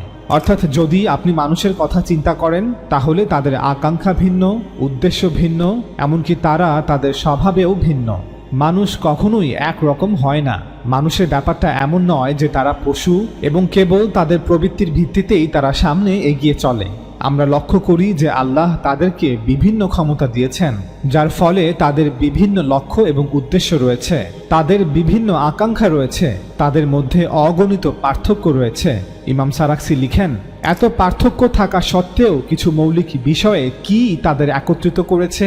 কেন মুসলমানরা কোরআন ও মৌলিক ইবাদাতের বিষয়গুলোর ব্যাপারে সকলেই একমত, হোক সে শিয়া, সুন্নি অথবা খারিজি, হানাফি, মালিকি, শাফি অথবা হাম্বলি, মুতাজিলা, আশআরি, মাতুরিদি অথবা আথারি? ইমাম সারাক্সি লিখেন, দুটি জিনিস থাকতে পারে। একটি হলো তারা ঐক্যমত তৈরি করার জন্য একত্রিত হয়েছে, অর্থাৎ লক্ষাধিক সাহাবারা একত্রে মিলে একটি ষড়যন্ত্র করেছে। তাদের এই ইজমা বা ঐক্যমত ছিল শুধুই একটি সাজানো চুক্তি। ইমাম সারাক্সি লিখেন, দ্বিতীয় বিষয় হলো এই ঐক্যমত তাদের বানানো বা সাজানো চুক্তি নয়, অর্থাৎ সাহাবাদের প্রজন্ম রাসূল সাল্লাল্লাহু আলাইহি ওয়াসাল্লামের কাছ থেকে কোরআন এভাবেই শুনেছেন এবং তিনি সাল্লাল্লাহু আলাইহি ওয়াসাল্লামকে এভাবেই ইবাদত করতে দেখেছেন। ইমাম সারাক্সি লিখেন, যেহেতু সাহাবা এবং তাদের প্রজন্মের সংখ্যা অনেক বেশি এবং আরব অঞ্চলের বিভিন্ন দূরবর্তী স্থানে তারা ছড়িয়েছিলেন, তাই ষড়যন্ত্র বা মিথ্যা সম্ভাবনা একদমই অযৌক্তিক। দিন বা ধর্মের মতো এত স্পর্শকাতর একটি বিষয়ে সাহাবাদের এই ইজমা বা ঐক্যমত কোনো বানোয়াট কাজ হতে পারে না। এই কারণে আমাদের অধিকাংশ ফাকিহগণ এই মুতাওয়াতির জ্ঞান সম্পর্কে এই মতামত দিয়েছেন যে এই জ্ঞান ইলমে ইয়াকিন, অর্থাৎ মুতাওয়াতির ইলম হচ্ছে নিশ্চিত জ্ঞান। এই জ্ঞানে কোনো সন্দেহ বা মতবিরোধের অবকাশ থাকে না। 1156 খ্রিস্টাব্দে বর্তমান তুরস্কে জন্ম নেয়া বিখ্যাত শাফি উসুলি আলেম আল্লামা সাইফুদ্দিন আল আমিদি তার কিতাব আল ইহকামে লিখেন, যে সংবাদ তাওয়াতুরের মাধ্যমে অর্থাৎ অসংখ্য অগণিত মানুষের মাধ্যমে আমাদের কাছে পৌঁছায় তা মুফিদুল্লিল ইলম বা নিশ্চিত জ্ঞান হয়ে যায়। যেমন দূর দূরান্তের বিভিন্ন শহরের নাম, গত হয়ে যাওয়া বিভিন্ন জাতির ইতিহাস, বিভিন্ন রাজার নাম, বিভিন্ন মনীষীদের নাম। যে ব্যক্তি এই ধরনের জ্ঞানকে অস্বীকার করে তার সাথে কথা বলা অনর্থক। এখন কেবল দুটি পরিস্থিতি হতে পারে, হয় সে একজন পাগল ব্যক্তি অথবা সে এতটাই একগুঁয়ে ব্যক্তি যে সে কিছুই মেনে নিতে প্রস্তুত নয়। আমি আপনাদের সকলকে আবার মনে করিয়ে দিচ্ছি যে আল্লামা আমিদি এখানে হাদিসের কথা বলছেন না, তিনি এমন জ্ঞানের কথা বলছেন না যা কোনো ইসনাদ নির্ভর। এখন সেই ইসনাদের সংখ্যা একটি হোক অথবা 5টি হোক অথবা 10টি হোক, তিনি এমন জ্ঞানের কথা বলছেন যা হাজার হাজার লক্ষ লক্ষ মানুষ থেকে হাজার হাজার লক্ষ লক্ষ মানুষ জেনেছে, শুনেছে বা আমল করেছে। 1320 খ্রিস্টাব্দে আন্দালুসে জন্ম নেয়া বিখ্যাত মালিকি উসুলি আলেম ইমাম শাতিবি তার কিতাব আল মুওয়াফাকাতে লিখেন, দিনের যত শারঈ দলিল আছে তা হয় কাতঈ হবে অথবা জান্নি হবে। কাতঈ অর্থ এমন দলিল বা প্রমাণ যা অকাট্যভাবে প্রমাণিত, অর্থাৎ যা সন্দেহের ঊর্ধ্বে। আর জান্নি অর্থ এমন দলিল বা প্রমাণ যা অকাট্যভাবে প্রমাণিত নয়, যা সন্দেহযুক্ত। ইমাম শাতিবি লিখেন, দিনের যত শারঈ দলিল ও প্রমাণ আছে যার আলোকে আমরা মুসলমানরা আমল করে থাকি তা হয় অকাট্যভাবে প্রমাণিত এমন দলিল হবে, অন্যথায় অকাট্যভাবে প্রমাণিত নয় অর্থাৎ সন্দেহযুক্ত এমন দলিল হবে। এরপর ইমাম শাতিবি লিখেন, যদি দিনের সেই শারঈ দলিল কাতঈ বা অকাট্য হয় তবে তা গ্রহণ করার ব্যাপারে কোনো প্রশ্ন বা আপত্তি নেই, অর্থাৎ পুরো উম্মতের ইজমা ও তাওয়াতুরের মাধ্যমে হস্তান্তরিত শারঈ দলিলগুলো গ্রহণ করার ব্যাপারে কোনো প্রশ্ন থাকবে না। উদাহরণস্বরূপ, পবিত্রতা বাধ্যতামূলক হওয়ার কারণসমূহ, নামাজ, জাকাত, রোজা, হাজ, সৎ কাজের আদেশ, অসৎ কাজের নিষেধ, মুসলমানদের ঐক্য বজায় রাখা এবং ন্যায় ইনসাফ। এগুলো এমন কতগুলো আমল বা বিষয় যার পক্ষে পুরো উম্মতের ইজমা ও তাওয়াতুর আছে, ফলে এগুলো অকাট্য দলিল যার বিষয়ে কোনো ভিন্ন মত খুঁজে পাওয়া যায় না। এরপর ইমাম শাতিবি লিখেন, আর যদি দিনের সেই শারঈ দলিল জান্নি হয় অর্থাৎ কাতঈ বা অকাট্য না হয়, সন্দেহযুক্ত হয়, তবে এর দুটি অবস্থা হবে। একটি অবস্থা হলো যে এই জান্নি বা সন্দেহযুক্ত দলিলটি মূল কাতঈ বা অকাট্য দলিলের দিকে প্রত্যাবর্তন করে, অর্থাৎ এই সন্দেহযুক্ত দলিলটির পক্ষে কোনো অকাট্য দলিল থাকে বা এই সন্দেহযুক্ত দলিলটি অকাট্য দলিলের অধীন হয়ে যায় বা এই সন্দেহযুক্ত দলিলটির কোনো বুনিয়াদ, ভিত্তি, আসল অকাট্য দলিলে খুঁজে পাওয়া যায়। এরপর ইমাম শাতিবি লিখেন, যদি সেই জান্নি দলিল কাতঈ দলিলের দিকে প্রত্যাবর্তিত হয় তাহলে সেই জান্নি দলিল গ্রহণযোগ্য হবে, অর্থাৎ যদি হাদিস, রাওয়ায়েত বা খাবরে ওয়াহেদে বর্ণিত কোনো কথার মূল ভিত্তি কোরআন এবং সুন্নাহ আল মুতাওয়াতিরায় খুঁজে পাওয়া যায় তবে সেই হাদিস, রাওয়ায়েত বা খাবরে ওয়াহেদের কথা গ্রহণযোগ্য হবে। ইমাম শাতিবি লিখেন, উদাহরণস্বরূপ, দ্বীনের অকাট্যভাবে প্রমাণিত দলিলের একটি প্রধান শিক্ষা হলো অন্যের ক্ষতি করা যাবে না। এখন কোনো জান্নি বা অকাট্যভাবে প্রমাণিত নয় এমন দলিলের তথ্য হচ্ছে, অর্থাৎ হাদিসের তথ্য হচ্ছে, রাসূলুল্লাহ সাল্লাল্লাহু আলাইহি ওয়াসাল্লাম বলেছেন, যারা বাজারে বিক্রি করার জন্য বাহির হতে খাদ্যদ্রব্য নিয়ে আসে তাদের খাদ্যদ্রব্য ক্রয়ের জন্য বাজারে পৌঁছার আগেই এগিয়ে গিয়ে তাদের সঙ্গে মিলিত হবে না। অর্থাৎ পণ্য বাজারে নিয়ে আসার পর বেচাকেনা করতে হবে, কারণ যে ব্যক্তি পণ্য নিয়ে আসছে সে হয়তো বাজারের প্রকৃত দর এখনো জানে না, তাই তার অজ্ঞতার সুযোগ নিয়ে তাকে ঠকানো যাবে না। যেহেতু এই হাদিসের কথাগুলো কোরআন ও সুন্নাহ আল মুতাওয়াতিরার অধীন, কোরআন ও সুন্নাহ আল মুতাওয়াতিরার বিপরীত নয়, তাই এই হাদিসটি গ্রহণযোগ্য হবে। ইমাম শাতিবী লিখেন, আরেকটি অবস্থা হলো এই জান্নি বা সন্দেহযুক্ত দলিলটি মূল কাতঈ বা অকাট্য দলিলের দিকে প্রত্যাবর্তন করে না। যদি সেই জান্নি বা সন্দেহযুক্ত দলিলটি মূল কাতঈ দলিলের দিকে প্রত্যাবর্তন না করে তবে সেই জান্নি দলিলটি যাচাই বাছাই করতে হবে। এ ধরনের জান্নি বা সন্দেহযুক্ত দলিল সাধারণভাবে কোনো যাচাই বাছাই ছাড়াই গ্রহণযোগ্য, এই মতটি সঠিক নয়। অর্থাৎ যদি কোনো হাদিস, রাওয়ায়েত বা খবরে ওয়াহেদে বর্ণিত কোনো কথার মূল ভিত্তি কোরআন এবং সুন্নাহ আল মুতাওয়াতিরায় খুঁজে পাওয়া না যায় তবে সেই হাদিস, রাওয়ায়েত বা খবরে ওয়াহিদের কথা যাচাই বাছাই ছাড়াই গ্রহণযোগ্য হবে না। এরপর ইমাম শাতিবী লিখেন, এমন জান্নি দলিল যা মূল কাতঈ দলিলের দিকে প্রত্যাবর্তন করে না তা দুই ধরনের হতে পারে।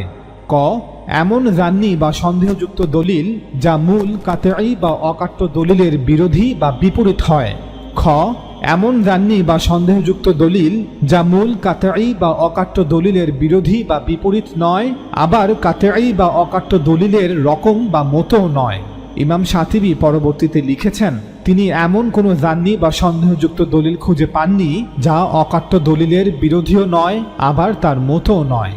1002 খ্রিস্টাব্দে বাগদাদে জন্ম নেয়া বিখ্যাত শাফি উসুলি আলেম খতিব আল বাগদাদি তার কিতাব আল ফাকিহ ওয়াল মুতাফাক্কিতে লিখেন, কোনো হাদিসের ইসনাদ সহিহ হলেও তা গ্রহণযোগ্য হবে না যদি তা আকল বা যুক্তির বিরুদ্ধে যায়, যদি তা আল্লাহর কিতাবের বিরুদ্ধে যায়, যদি তা সুন্নাহ আল মুতাওয়াতিরার বিরুদ্ধে যায় এবং যদি তা পুরো উম্মার ইজমার বিরুদ্ধে যায়।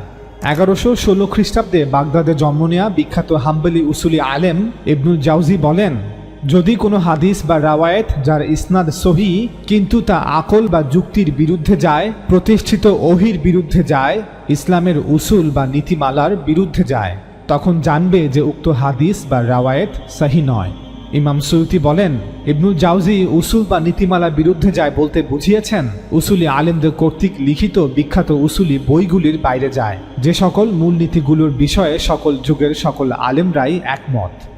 1292 খ্রিস্টাব্দে দামেস্কে জন্ম নেয়া বিখ্যাত হাম্বলি উসুলি আলেম ইবনুল কাইয়িম আল জাওজিয়া তার কিতাব আল মানারুল মুনিফ ফি সাহি ওয়া দাঈফ বইতে লিখেন, জাল, বানোয়াট বা মিথ্যা হাদিসের কিছু নিদর্শন আছে, কিছু এমন যা স্পষ্ট কোরআনের সাথে সাংঘর্ষিক এবং তাদের মধ্যে কিছু এমন যেগুলো স্পষ্ট সুন্নাহ এর সাথে সাংঘর্ষিক। এই দীর্ঘ আলোচনা হতে আমরা প্রমাণ করার চেষ্টা করলাম যে যেভাবে প্রায় 1 লক্ষ নারী পুরুষ সাহাবা হতে কয়েক লক্ষ তাবী সরাসরি কোরআন শিক্ষা লাভ করেছেন, কোরআন মুখস্থ করেছেন, অতঃপর কয়েক লক্ষ তাবী হতে আনুমানিক 8 থেকে 10 লক্ষ তাবী সরাসরি কোরআন শিক্ষা লাভ করেছেন, কোরআন মুখস্থ করেছেন, ঠিক একইভাবে প্রায় 1 লক্ষ নারী পুরুষ সাহাবা হতে কয়েক লক্ষ তাবী সরাসরি নামাজ শিক্ষা লাভ করেছেন, অতঃপর কয়েক লক্ষ তাবী হতে আনুমানিক 8 থেকে 10 লক্ষ তাবী নামাজ শিক্ষা লাভ করেছেন, তাদের সাথে মসজিদে নামাজ আদায় করেছেন। কেউ হিজাজে তো কেউ নাজদে, কেউ মিশরে তো কেউ সিরিয়াতে, কেউ ইরাকে তো কেউ পারস্যে, কেউ বাহরাইনে তো কেউ ইয়েমানে, কেউ আলজেরিয়াতে তো কেউ মরক্কোতে। এজন্যই মুসলমানরা আলী রাদিয়াল্লাহু তাআলা আনহু এবং মুয়াবিয়া রাদিয়াল্লাহু তাআলা আনহু এর শাসন আমলে রাজনৈতিকভাবে শিয়া, সুন্নি এবং খারিজি এই 3টি ভিন্ন ভিন্ন দলে বিভক্ত হয়ে পড়লেও কেউই কোরআন নিয়ে মতপার্থক্য করেনি। একইভাবে মুসলমানরা আলী রাদিয়াল্লাহু তাআলা আনহু এবং মুয়াবিয়া রাদিয়াল্লাহু তাআলা আনহু এর শাসন আমলে রাজনৈতিকভাবে শিয়া, সুন্নি এবং খারিজি এই 3টি ভিন্ন ভিন্ন দলে বিভক্ত হয়ে পড়লেও কেউই নামাজের অবশ্য করণীয় বিধানগুলো নিয়ে মতপার্থক্য করেনি।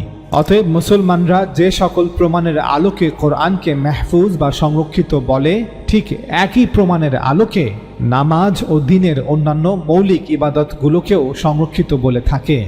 পাশাপাশি আমরা এটাও প্রমাণ করার চেষ্টা করলাম যে হাদিস যেহেতু বিভিন্ন ব্যক্তি হতে বর্ণিত হয়ে থাকে, তাই হাদিসের ইসনাদ বা সূত্র যাচাই বাছাই করার পাশাপাশি হাদিসের মাতান বা কথাও যাচাই বাছাই করতে হয়, যে হাদিসটি আকল বা যুক্তি বিরোধী কিনা, হাদিসটি কোরআন বিরোধী কিনা, হাদিসটি সুন্নাহ আল মুতাওয়াতিরার বিরোধী কিনা, হাদিসটি উম্মতের ইজমার বিরোধী কিনা।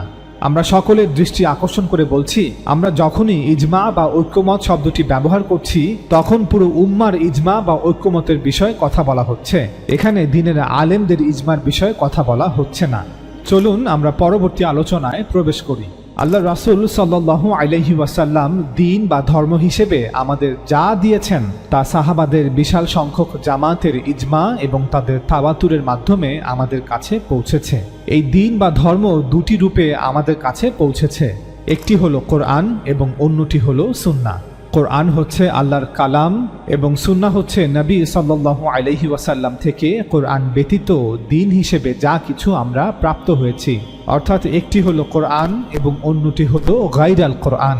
গায়রাল কোরআন হচ্ছে যা কোরআন নয় এমন কিছু। কেউ প্রশ্ন করতে পারেন যে যখন আল্লাহ কোরআন নাজিল করেছিলেন তখন দ্বিতীয় কোনো কিছুর কি প্রয়োজনীয়তা ছিল? কোরআন তো নিজেই বলেছে যে দ্বীনের সাথে সম্পর্কিত সব কিছুই এতে অন্তর্ভুক্ত আছে। যখন কোরআন আল্লাহর কিতাবের মর্যাদায় মানুষের হাতে তুলে দেওয়া হয়েছিল তখন দ্বীনের যা কিছু নির্দেশনা ছিল তা কেবল এর মধ্যেই সীমাবদ্ধ রাখাই যথেষ্ট ছিল। এবং এখনও যদি কেউ জিজ্ঞাসা করে আমরা তাকে বলি যে কোরআন আল্লাহর কিতাব পড়তে এতে সম্পূর্ণ দ্বীন রয়েছে। কিন্তু যখন আমরা বলি যে রাসূল সাল্লাল্লাহু আলাইহি ওয়াসাল্লাম আমাদের প্রথমত কোরআন এবং দ্বিতীয়ত সুন্নাহ দিয়েছেন, তখন যুক্তিসঙ্গত একটি প্রশ্ন আমাদের সামনে চলে আসে, আর সেটি হলো সুন্নাহের প্রয়োজন কেন হয়েছিল? আমরাও একমত। যখন কেউ কোরআন অধ্যয়ন করে তখন সে দেখতে পায় যে কোরআনে দ্বীনের মৌলিক বাস্তবতা রয়েছে, এতে দ্বীনের জ্ঞান রয়েছে, নৈতিক বিষয়গুলি আলোচনা করা হয়েছে এবং বিশ্বাসের সকল বিষয় বিস্তারিতভাবে বর্ণনা করা হয়েছে এবং এর সাথে সাথে শরিয়াও বর্ণিত হয়েছে। অর্থাৎ শরিয়াহকে তার মূল রূপে বর্ণনা করা হয়েছে এবং শরিয়ার বিশদ বিবরণও উপস্থাপন করা হয়েছে। যখন এতে এই সমস্ত কিছু বলা হয়েছে তাহলে এর বাইরে যা রয়েছে যাকে গায়রাল কোরআন বলা হয়েছে কেন তার প্রয়োজন পড়ল? এটি অবশ্যই একটি যৌক্তিক এবং গুরুত্বপূর্ণ প্রশ্ন এবং কোরআন এর উত্তর দিয়েছে। কোরআন নিজেই বলেছে কেন এর প্রয়োজন ছিল। কোরআন বলেছে যে এটি পৃথিবীতে প্রথম দ্বীনের কোনো কিতাব নয়, বরং এটি দ্বীনের শেষ কিতাব। আর আল্লাহ রাসূল সাল্লাল্লাহু আলাইহি ওয়াসাল্লাম এই দ্বীনের প্রথম নবী নন, দ্বিতীয় বা তৃতীয় নবীও নন, তিনি এই দ্বীনের শেষ নবী। সূরা আলে ইমরানে এভাবে বর্ণনা করা হয়েছে, ইন্নাদ দীনা ইনদাল্লাহিল ইসলাম, আল্লাহর জন্য ইসলামই একমাত্র দ্বীন। যখন কোরআন শেষ গ্রন্থ এবং রাসূল সাল্লাল্লাহু আলাইহি ওয়াসাল্লাম শেষ নবী, তখন যুক্তি বলে দ্বীনের রাওয়ায়াত বা ঐতিহ্য পূর্ব থেকেই বিদ্যমান থাকা উচিত। অর্থাৎ এটা হতে পারে না যে মানুষ এই দ্বীনের সাথে সম্পূর্ণ অপরিচিত। অতএব সকল নবীদের দ্বারা প্রতিষ্ঠিত দ্বীনের এই রাওয়ায়াত বা ঐতিহ্যের মধ্যে যেমন আকীদা বিশ্বাস অন্তর্ভুক্ত ছিল, তেমনি ইবাদতও অন্তর্ভুক্ত ছিল। পূর্ব থেকে চলে আসা এই দ্বীনের মধ্যে যেভাবে ঈমানিয়াত ছিল, ঠিক তেমনি শরিয়াতও ছিল। সেই শরিয়া প্রথম দিনই আদম আলাইহিস সালামকে দেওয়া হয়েছিল। পরবর্তীতে সেই শরিয়া বিভিন্ন নবীদের দ্বারা পুনরুজ্জীবিত করা হয়েছে। মানুষকে বারবার বিভিন্ন নবীদের মাধ্যমে এটি স্মরণ করিয়ে দেওয়া হয়েছিল। কোরআন বলছে যে এটি কোনো নতুন দিন ছিল না, যা রাসূল সাল্লাল্লাহু আলাইহি ওয়াসাল্লামের উপর প্রথম অবতীর্ণ করা হয়েছিল। আল্লাহ তাআলা বলেন, তিনি তোমাদের জন্য সেই দিন নির্ধারণ করেছেন যার নির্দেশ দিয়েছিলেন তিনি নূহকে, আর যা আমি ওহী করেছিলাম তোমাকে এবং যার নির্দেশ দিয়েছিলাম ইব্রাহিম, মূসা ও ঈসাকে, এই বলে যে তোমরা দিনকে প্রতিষ্ঠিত করো এবং ওতে মতভেদ করো না। এই আয়াত থেকে এটা পরিষ্কার হলো যে ইহুদি এবং খ্রিস্টান এই ধর্মগুলি মূলত মিল্লাতে ইব্রাহিম বা ইসলামের কিছু ফিরকা, যা মূল থেকে বিচ্ছিন্ন হয়ে গোমরাহিতে পতিত হয়েছে। আর এভাবেই এই ভুল ধারণা দূর হয়েছে যে ইসলাম একটি নতুন দিন অথবা কোনো নতুন নির্দেশনা এবং আজ থেকে এটি প্রদান করা হচ্ছে, বরং এটি মানবতার সর্বশ্রেষ্ঠ উত্তরাধিকার এটি গোটা মানব জাতির জন্য সর্বশ্রেষ্ঠ উত্তরাধিকার। ইসলামের নামে যে নির্দেশনা আদম আলাইহিস সালামের সময় থেকে শুরু হয়েছিল এবং এক প্রজন্ম থেকে অন্য প্রজন্মে মানুষ এভাবেই তা গ্রহণ করে আসছিল, নবীরা তা নিশ্চিত করে আসছিলেন এবং সর্বশেষে নবী সাল্লাল্লাহু আলাইহি ওয়াসাল্লাম নিযুক্ত হন। সুতরাং কোরআনে দ্বীনের ইবাদতগুলোর বিস্তারিত বর্ণনা দেওয়ার কোনো প্রয়োজন নেই। অতীত থেকে নবীদের যেই রাওয়ায়েত অব্যাহত আছে, রাসূল সাল্লাল্লাহু আলাইহি ওয়াসাল্লামকে কেবল সেই রাওয়ায়েত অনুসরণ করতে বলা হয়েছে। আল্লাহ তাআলা বলেন, আর এটাই ছিল আমার হুজ্জাত বা প্রমাণ যা আমি ইব্রাহিমকে তার স্বজাতির মোকাবিলায় দান করেছিলাম। আমি যাকে ইচ্ছা করি সম্মান, মর্তবা ও মহত্ব বাড়িয়ে দেই। নিঃসন্দেহে তোমার রাব প্রজ্ঞাময় ও বিজ্ঞ। আমি ইব্রাহিমকে ইসহাক ও ইয়াকুব দান করেছি এবং উভয়কেই সঠিক পথের সন্ধান দিয়েছি, আর তার পূর্বে নূহকেও সঠিক পথের হিদায়াত দিয়েছি। আর ইব্রাহিমের বংশের মধ্যে দাউদ, সুলাইমান, আইয়ুব, ইউসুফ, মুসা ও হারুনকে এমনিভাবেই সঠিক পথের সন্ধান দিয়েছি। এমনিভাবেই আমি সৎ ও পুণ্যশীল লোকদেরকে প্রতিদান দিয়ে থাকি। আর জাকারিয়া, ইয়াহিয়া, ঈসা ও ইলিয়াস তারা প্রত্যেকেই সৎ লোকেদের অন্তর্ভুক্ত ছিল। আর ইসমাইল, আলিয়াসা, ইউনুস ও লূতকে প্রত্যেককে আমি পৃথিবীবাসীর উপর শ্রেষ্ঠত্ব দান করেছি। আর আমি হিদায়াত দান করেছি তাদের বাপ দাদা, বংশধর ও ভাইদেরকে, আর তাদেরকে আমি বাছাই করেছি আর তাদেরকে সরল পথের দিকে পরিচালিত করেছি। এটা আল্লাহর হিদায়াত। স্বীয় বান্দাদের মধ্যে যাকে ইচ্ছে তিনি এ দ্বারা হিদায়াত করেন তার কানুন অনুযায়ী। আর যদি তারা শিরক করত তবে তাদের কৃতকর্ম নিষ্ফল হতো।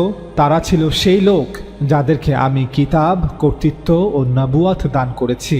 সুতরাং যদি তোমার কওম তোমার নবুয়াতকে অস্বীকার করে, তাহলে তাদের স্থলে আমি এমন এক জাতিকে নিয়োগ করব যারা তা অস্বীকার করবে না।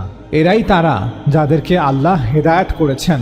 অতএব পূর্ববর্তী সকল নবীদের হিদায়াত তুমি অনুসরণ করো, তুমি তাদের পথ অনুসরণ করে চলো। তারা যে রীতিনীতি রেখে গেছে, যে দ্বীনের নির্দেশনা তারা বিশ্বকে দিয়েছে, হে নবী তোমাকেও তা অনুসরণ করতে হবে। তুমি বলো, হে আমার কওম, আমি তোমাদের কাছে এর উপর কোনো বিনিময় চাই না। এই কোরআন তো বিশ্ববাসীর জন্য উপদেশ মাত্র। নবী সাল্লাল্লাহু আলাইহি ওয়াসাল্লাম রাসূল হিসেবে আরবে নিযুক্ত হয়েছিলেন। কোরআন আরবের সম্পূর্ণ ইতিহাস বর্ণনা করেছে। এতে বলা হয়েছে যে এটি সেই অঞ্চল যা আল্লাহ কর্তৃক নির্বাচিত হয়েছে। আল্লাহ তাআলা ইব্রাহিম আলাইহিস সালামের মাধ্যমে ফিলিস্তিন এবং হিজাজ এই দুটি অঞ্চল বাছাই করেছেন।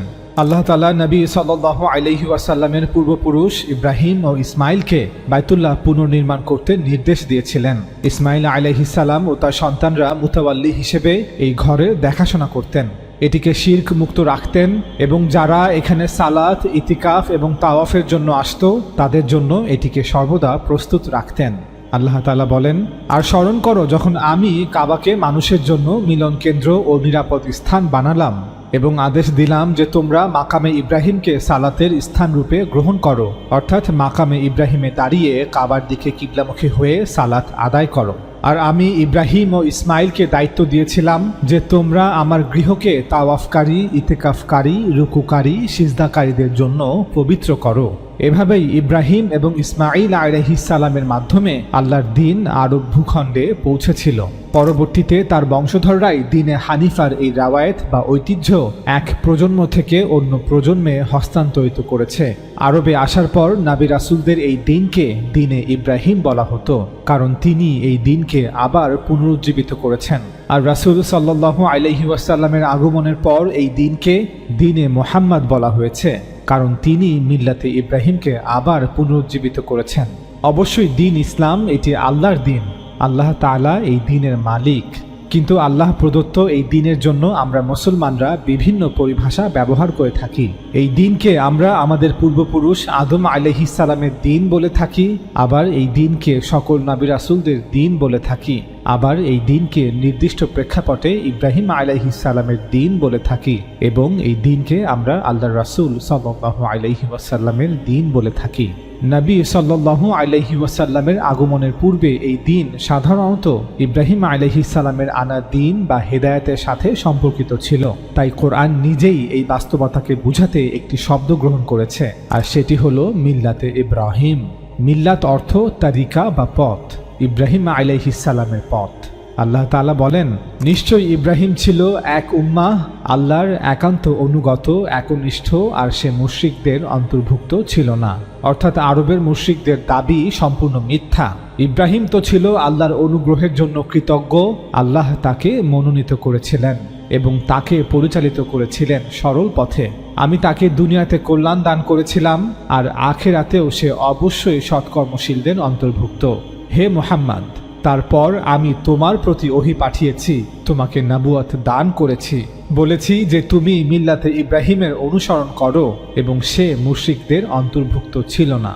অতএব ইব্রাহিম আলাইহিস সালামের পথ, তার রাওয়ায়েত, যদিও এর বিকৃতি ঘটেছিল, যদিও এতে বেদাআতের সংমিশ্রণ হয়েছিল, যদিও শিরকের কালিমা এর গায়ে লেপন করা হয়েছিল, যদিও এর সংস্কারের প্রয়োজন ছিল, কিন্তু দ্বীন তার মহিমায় এক প্রজন্ম থেকে অন্য প্রজন্মে হস্তান্তরিত হচ্ছিল। ইব্রাহিম আলাইহিস সালামের এই রাওয়ায়েত কুরাইশদের মধ্যে উপস্থিত ছিল। এমন নয় যে কুরাইশ গোত্র দ্বীনের সাথে সম্পূর্ণ অপরিচিত ছিল। যখন কোরআন নাজিল হয়েছিল তখন বলা হয়েছিল, এই ইব্রাহিমী রাওয়ায়েত যা সংস্কার করা প্রয়োজন তা সংস্কার করা হবে, নতুন করে কিছু সংযোজন করতে হলে তাও করা হবে। তবে দ্বীনে ইব্রাহিম বা মিল্লাতে ইব্রাহিমের রাওয়ায়েত যা চলমান আছে তা যে কোনো ক্ষেত্রে অনুসরণ করতে হবে। কেউ প্রশ্ন করতে পারেন যে আল্লাহ গায়রাল কোরআনের হেদায়েত কেন দিয়েছিলেন? পূর্ববর্তী সকল নবীদেরকে কি কিতাব ছাড়াও অন্য কিছু নির্দেশনা দেওয়া হয়েছিল? উত্তর, আল্লাহ তাআলার হেদায়েত সকল নবীদের জারি করা সুন্নাহ বা পথ দিয়েই শুরু হয়েছিল। কিতাব তো অনেক পরে এসেছিল। পূর্বে আল্লাহর দ্বীন কেবল জবানি হেদায়েত বা মৌখিক নির্দেশনা ছিল। যখন নবীদের দ্বারা মৌখিক নির্দেশনা দেওয়া হতো এবং তারা সেই নির্দেশনা বাস্তবায়ন করে দেখাতেন, তখন এটি মানুষের আমলে পরিণত হতো। অতএব নবীদের এই দীর্ঘ সিলসিলা বা ধারাবাহিকতায় কোনো বই ছিল না যা মানুষ পড়ত। নবীদের এই সুন্নাহ কিতাব হতে অনেক আদি, অবশ্যই কোরআন হতেও আদি। এই সুন্নাহ আদম আলাইহিস সালামের সময় থেকেই জারি করা হয়েছিল। এ কারণেই কোরআনে সুন্নাহের বিষয়ে বিস্তারিত আলোচনা করা হয়নি, শুধু নীতিগত অবস্থান থেকে সংক্ষেপে আলোচনা করা হয়েছে। মৌলিক নির্দেশনাগুলো উল্লেখ করা হয়েছে। যদি এই সুন্নাতে কিছু সংস্কারের প্রয়োজন হয় তবে সে বিষয়ে কোরআনে কথা বলা হয়েছে। মিল্লাতে ইব্রাহিমের সকল সুন্নাহ, যেমন নামাজ, রোজা, হজ, জাকাত, কুরবানি, এতেকাফ, খাতনা, এসবই আরবদের মধ্যে অব্যাহত ছিল এবং আরবের লোকেরা এর অনুসরণ করত, যদিও তারা শিরকে লিপ্ত ছিল। এবং ইব্রাহিম আলাইহিস সালামের সুন্নাতে কিছু বিদআত অন্তর্ভুক্ত করা হয়েছিল। এতে কিছু ত্রুটি ছিল, মানুষ কিছু জিনিস ভুলে গিয়েছিল। ধরুন, যদি এখন কোনো নবী আসেন, যদিও তা সম্ভব নয়, তবুও উদাহরণস্বরূপ বলছি, যদি এখন কোনো নবী আসেন এবং তাকে কোনো কিতাব দেয়া হয়, তখন সেই কিতাবে অবশ্যই নামাজ, রোজা, হজ, জাকাত এই ইবাদতগুলোর বিষয়ে বিস্তারিত আলোচনা থাকবে না। তবে ইবাদতের মধ্যে কোনো ত্রুটি থাকলে তা কিতাবের মাধ্যমে বা নবীর মাধ্যমে সংশোধন করা হবে। ইবাদতগুলোকে স্মরণ করিয়ে দেয়া হবে, ইবাদতের গুরুত্বকে বর্ণনা করা হবে। সময়ের সাথে সাথে যদি কোনো বিষয় হারিয়ে গিয়ে থাকে তবে তা পুনরুজ্জীবিত করা হবে। নতুন কিতাব যা অবতীর্ণ হবে তাতে সেই ইবাদতগুলো সম্পর্কে বিস্তারিত আলোচনা থাকবে না, যে সেগুলো কিভাবে আদায় করতে হবে, বরং রাসূলের মাধ্যমে এর সংশোধন করা হবে, যা আমরা ইতিমধ্যেই অনুসরণ করছিলাম। আমরা যে নির্দেশনাবলী সম্পর্কে অবগত, সেগুলি কেন প্রথমবারের ন্যায় কিতাবে আবার পুনরাবৃত্তি করা হবে? সুতরাং সুন্নাহ পূর্ব থেকেই বিদ্যমান। এটি সকল নবীদের দিন, সকল রাসূলগণ একই দিন জারি করেছেন এবং এটি সর্বশেষে আল্লাহর রাসূল সাল্লাল্লাহু আলাইহি ওয়াসাল্লাম দ্বারা জারি করা হয়েছে।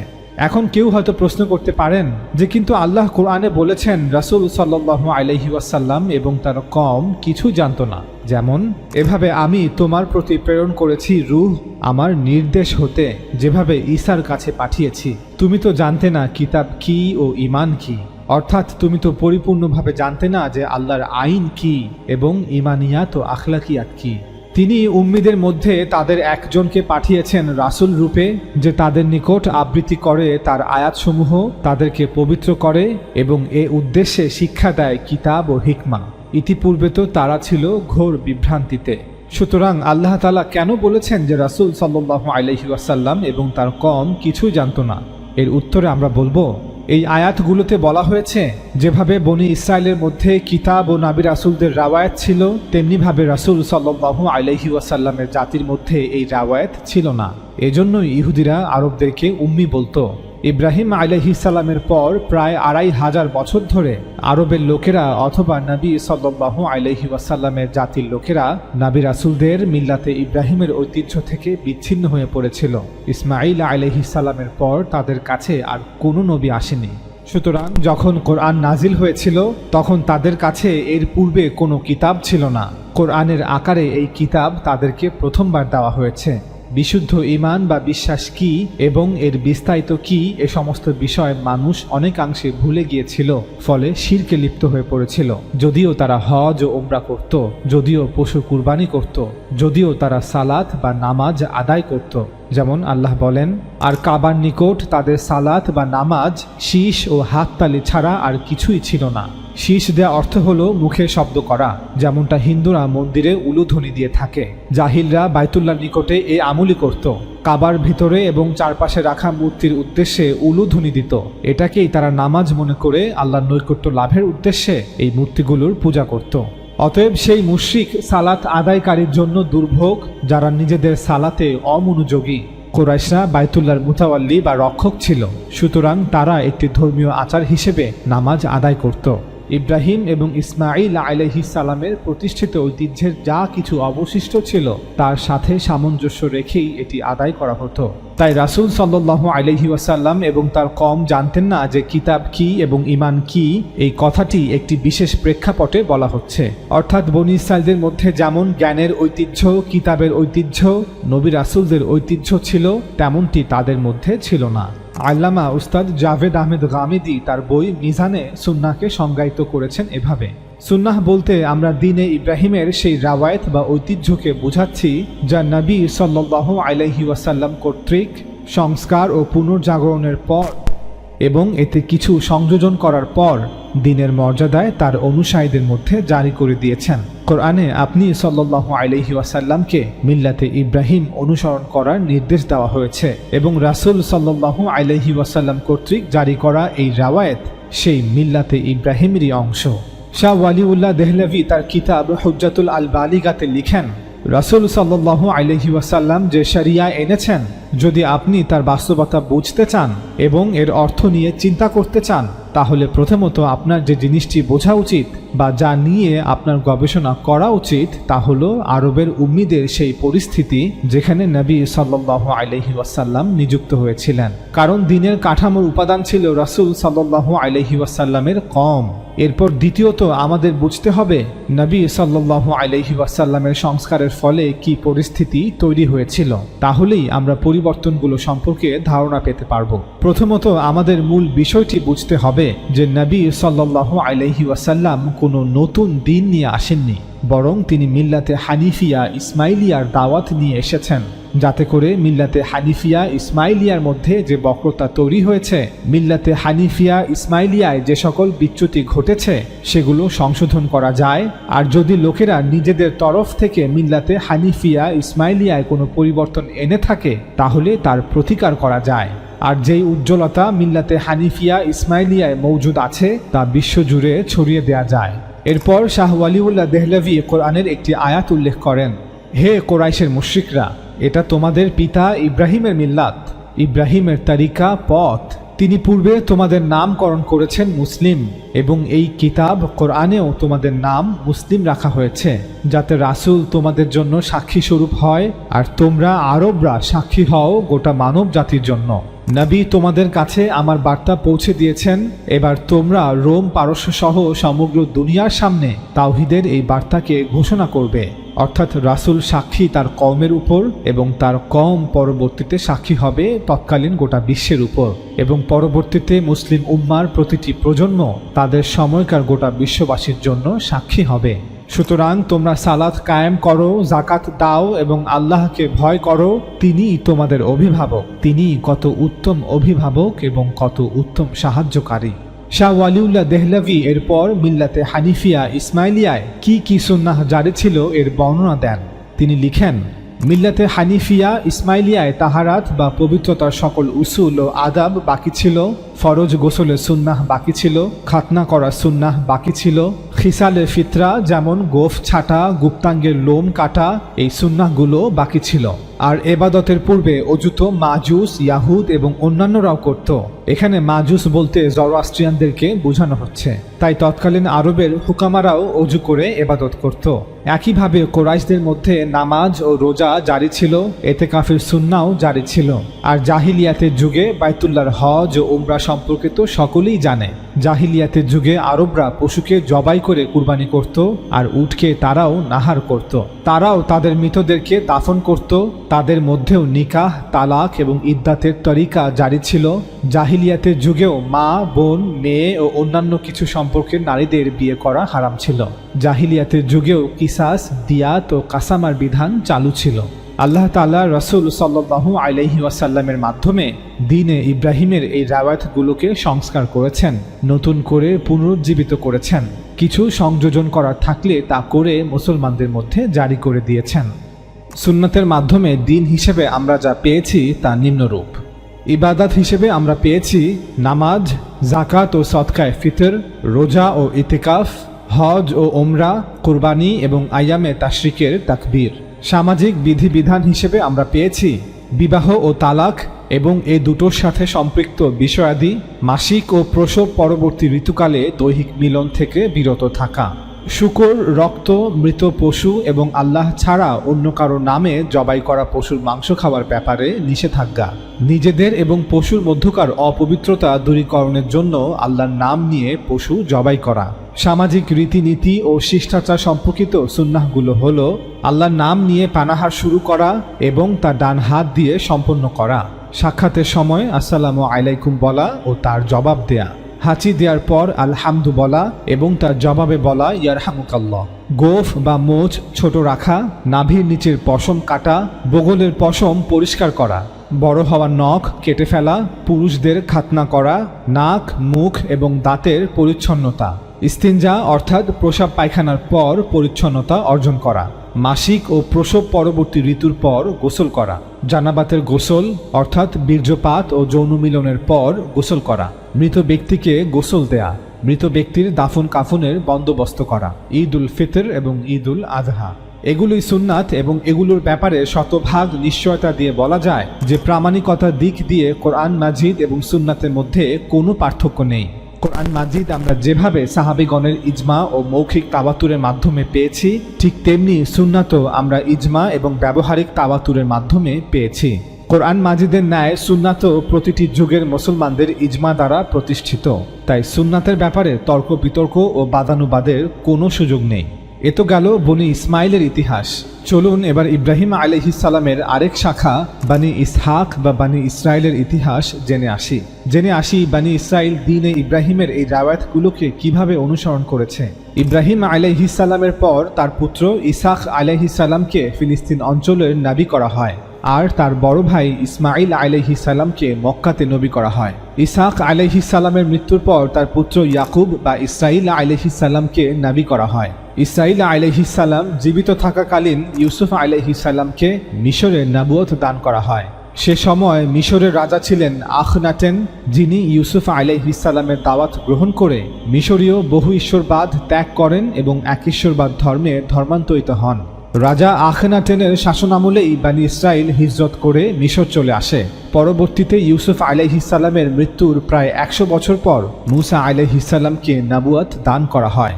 সে সময় মিশরের ফেরাউন বা রাজা ছিল দ্বিতীয় রামসেস। মুসা আলাইহিস সালাম বনী ইসরাইলকে নিয়ে মিশর ত্যাগ করার পর আল্লাহ তাআলা তাকে কিতাব দান করেন এবং তার মাধ্যমে দ্বীনে ইব্রাহিমের প্রায় 400 বছর পুরনো রাওয়ায়াতগুলোকে একে একে সংস্কার করেন। রাওয়ায়াতগুলোকে নতুন করে পুনরুজ্জীবিত করেন। রাওয়ায়াতে কিছু সংযোজন করা থাকলে তা করে বানি ইসরায়েলের মধ্যে জারি করে দেন। ওল্ড টেস্টামেন্ট বা তানাখে সালাত বা নামাজ সম্পর্কে বলা হচ্ছে, প্রভু মুসাকে বললেন, তুমি হারুন, নাদব, অবিহু এবং ইসরায়েলের 70 জন প্রবীণ নেতৃবৃন্দ তুর পর্বতের উপর উঠে এসে দূর থেকে আমার উপাসনা করো, কিন্তু মুসা একাই প্রভুর কাছে আসবে। বুক অফ এক্সোডাস অধ্যায় 24। তখন তাওরাত লাভের পর মুসা সঙ্গে সঙ্গে হাঁটু গেড়ে বসল ও ভূমি মাথা নত করে মাটিতে মাথা ঠেকিয়ে প্রভুর কাছে প্রার্থনা করল। বুক অফ এক্সোডাস অধ্যায় 34। প্রভু বললেন, তারপর তুমি অবশ্যই প্রভু তোমার ঈশ্বরের সামনে সেই ফসল নামিয়ে রেখে নত হয়ে তার উপাসনা করবে, অর্থাৎ সালাত বা নামাজ আদায় করবে। বুক অফ ডিউটেরোনমি অধ্যায় 26। জাবুরেও সালাতের কথা উল্লেখ করা হয়েছে, এসো আমরা অবনত হয়ে তার উপাসনা করি, যে প্রভু আমাদের সৃষ্টি করেছেন তার প্রশংসা করি। বুক অফ সাম বা জাবুর অধ্যায় 95। ওল্ড টেস্টামেন্ট বা তানাখের এই অধ্যায়গুলোতে সালাতের কথা উল্লেখ থাকলেও কিভাবে সালাত আদায় করতে হবে, কোন কোন ওয়াক্তে সালাত আদায় করতে হবে তার বিস্তারিত বর্ণনা দেওয়া হয়নি। কারণ সালাত কোনো নতুন এবাদত নয় যা শুরু থেকে আলোচনা করতে হবে। সালাত সকল নবী রাসূলদের আমল এবং মিল্লাতে ইব্রাহিমের একটি প্রসিদ্ধ এবাদত। বনী ইসরাইল তাদের আমলের মাধ্যমে এক প্রজন্ম থেকে অন্য প্রজন্মে এই এবাদতকে হস্তান্তর করে আসছে। তারা এখনও দিনে 3 ওয়াক্তে সালাত আদায় করে থাকে। ভোরবেলার সালাতকে তারা সাখারিত বলে, দুপুরের সালাতকে তারা মিনখা বলে, আর সন্ধ্যার সালাতকে তারা মাআরিব বলে। মুসা আলাইহিস সালামের সময় থেকেই বনী ইসরাইল তাদের আমলের মাধ্যমে এক প্রজন্ম থেকে অন্য প্রজন্মে এই ইবাদতকে হস্তান্তর করে আসছে। তারা কখনোই এগুলোকে লিখে রাখার প্রয়োজনীয়তা অনুভব করেনি। তবে 70 খ্রিস্টাব্দে রোমানদের হাতে জেরুজালেম শহর ধ্বংস এবং ইহুদিদের ফিলিস্তিন থেকে বহিষ্কারের পর আনুমানিক 400 খ্রিস্টাব্দের দিকে ইহুদি আলেমরা প্রথম সালাত সহ মিল্লাতে ইব্রাহিমের সকল আমলগুলোকে একে একে লিপিবদ্ধ করতে শুরু করে, যাকে তালমুদ বলা হয়। এর কারণ ছিল ইহুদিদেরকে ফিলিস্তিন শহর থেকে বের করে দেওয়ার পর ইহুদিরা গোটা আরব বিশ্বে ছড়িয়ে পড়ে। তাই ঐতিহ্যকে ধরে রাখার উদ্দেশ্যেই ইহুদি আলেমরা প্রথমবারের মতো এই আমলগুলির পদ্ধতি লিপিবদ্ধ করা শুরু করে। মুসা আলাইহিস সালামের পরবর্তী সময় হতে তাওরাতের যে অংশটুকু প্রায় 2000 বছর মৌখিক অবস্থায় ছিল তা তালমুদে লিখিত আকারে রয়েছে। ইহুদিরা তাওরাতকে 2 ভাগে ভাগ করে থাকে। 1. লিখিত তাওরাত অর্থাৎ ওল্ড টেস্টামেন্টের প্রথম 5টি বই, জেনেসিস, এক্সোডাস, লেভিটিকাস, নাম্বারস এবং ডিউটেরোনমি। 2. মৌখিক তাওরাত অর্থাৎ মুসা আলাইহিস সালাম কর্তৃক জারিকৃত সকল সুন্নাহ, সকল ইবাদত এবং ইবাদতের আনুষঙ্গিক সকল বিষয়াদি যা বনী ইসরাইল 1000 বছর ধরে তাদের স্মৃতি ও আমলের মাধ্যমে সংরক্ষণ করে রেখেছে এবং প্রজন্ম হতে প্রজন্ম তার উপর আমল করে আসছে। ঠিক যেভাবে আমরা মুসলমানরা রাসূল সাল্লাল্লাহু আলাইহি ওয়াসাল্লামের সকল শিক্ষাকে 2 ভাগে ভাগ করে থাকি। 1. কোরআন যা মুখস্থ এবং লিখিত। 2. সুন্নাহ অর্থাৎ রাসূল সাল্লাল্লাহু আলাইহি ওয়াসাল্লাম কর্তৃক জারিকৃত সকল সুন্নাহ বা আমল, ইবাদত যা মুসলমানদের প্রথম 3 প্রজন্ম তাদের আমলের মাধ্যমে সংরক্ষণ করে রেখেছে, যা পরবর্তীতে তাবে তাবী এবং তাবে তাবীদের অনুসারীদের মাধ্যমে লিখিতভাবে লিপিবদ্ধ করা শুরু হয়, যদিও তা আমলের মাধ্যমে সংরক্ষণ করা হচ্ছিল। উদাহরণস্বরূপ মদিনার তাবে তাবী ইমাম মালিক এবং ইরাকের তাবে তাবী আবু হানিফা তারা উভয়ে তাদের নিজ নিজ শহরের মুসলমানদের আমলগুলোকে দেখে দেখে ফিক আকারে লিপিবদ্ধ করে নেন। অর্থাৎ মদিনার মুসলমানরা বা ইরাকের মুসলমানরা কিভাবে নামাজ পড়ছে, কিভাবে রোজা রাখছে, কিভাবে জাকাত আদায় করছে, কিভাবে হজ পালন করছে, কিভাবে এতেকাফ করছে, কিভাবে মৃত ব্যক্তিকে দাফন করছে, এগুলো হানাফি এবং মালিকি ফিক হিসেবে লিপিবদ্ধ করা শুরু হয়। মনে রাখবেন, তারা এগুলো হাদিসের ন্যায় শুনে শুনে লিপিবদ্ধ করছে না, বরং নিজ চোখে হাজার হাজার মুসলমানদের আমল দেখে লিপিবদ্ধ করছে। ইমাম মালিক মদিনাবাসীর আমল সংরক্ষণ করেছেন এবং ইমাম আবু হানিফা ইরাকবাসীর আমল সংরক্ষণ করেছেন। তাছাড়া ইমাম জাফর আস-সাদিক, ইমাম শাফি, ইমাম আহমদ বিন হাম্বল সহ আরও অনেকেই তাদের ফিখের মাধ্যমে এই আমলগুলোকে সংরক্ষণ করেছেন। চলুন ওল্ড টেস্টামেন্ট বা তানাখ হতে জাকাতের বিধানগুলো আপনাদের পড়ে শোনাই। সমস্ত শস্যের দশমাংশ প্রভুর অধিকারে থাকে। এর অর্থ হলো জমি থেকে কেটে আনা শস্য এবং গাছ থেকে আনা ফল ফলাদি এসবের দশমাংশ প্রভুর অধিকারভুক্ত। যাজকরা প্রত্যেক ব্যক্তির গরু বা মেষদের মধ্য থেকে প্রতি 10টির জন্য একটি করে প্রাণী নেবে এবং তা হবে প্রভুর উদ্দেশ্যে পবিত্র। এগুলি ইসরায়েলের লোকেদের জন্য তুর পর্বত থেকে মুসাকে দেওয়া প্রভুর আদেশসমূহ। বুক অফ লেভিটিকাস অধ্যায় 27। প্রতি 3 বছরের শেষে তোমরা অবশ্যই সেই বছরের সংগৃহীত ফসলের 1/10 সংগ্রহ করবে। তোমাদের শহরগুলোতে এই খাদ্য জমা করে রেখো। এই খাদ্য লেবীয় লোকেদের জন্য, কারণ তাদের নিজেদের কোনো জমি নেই।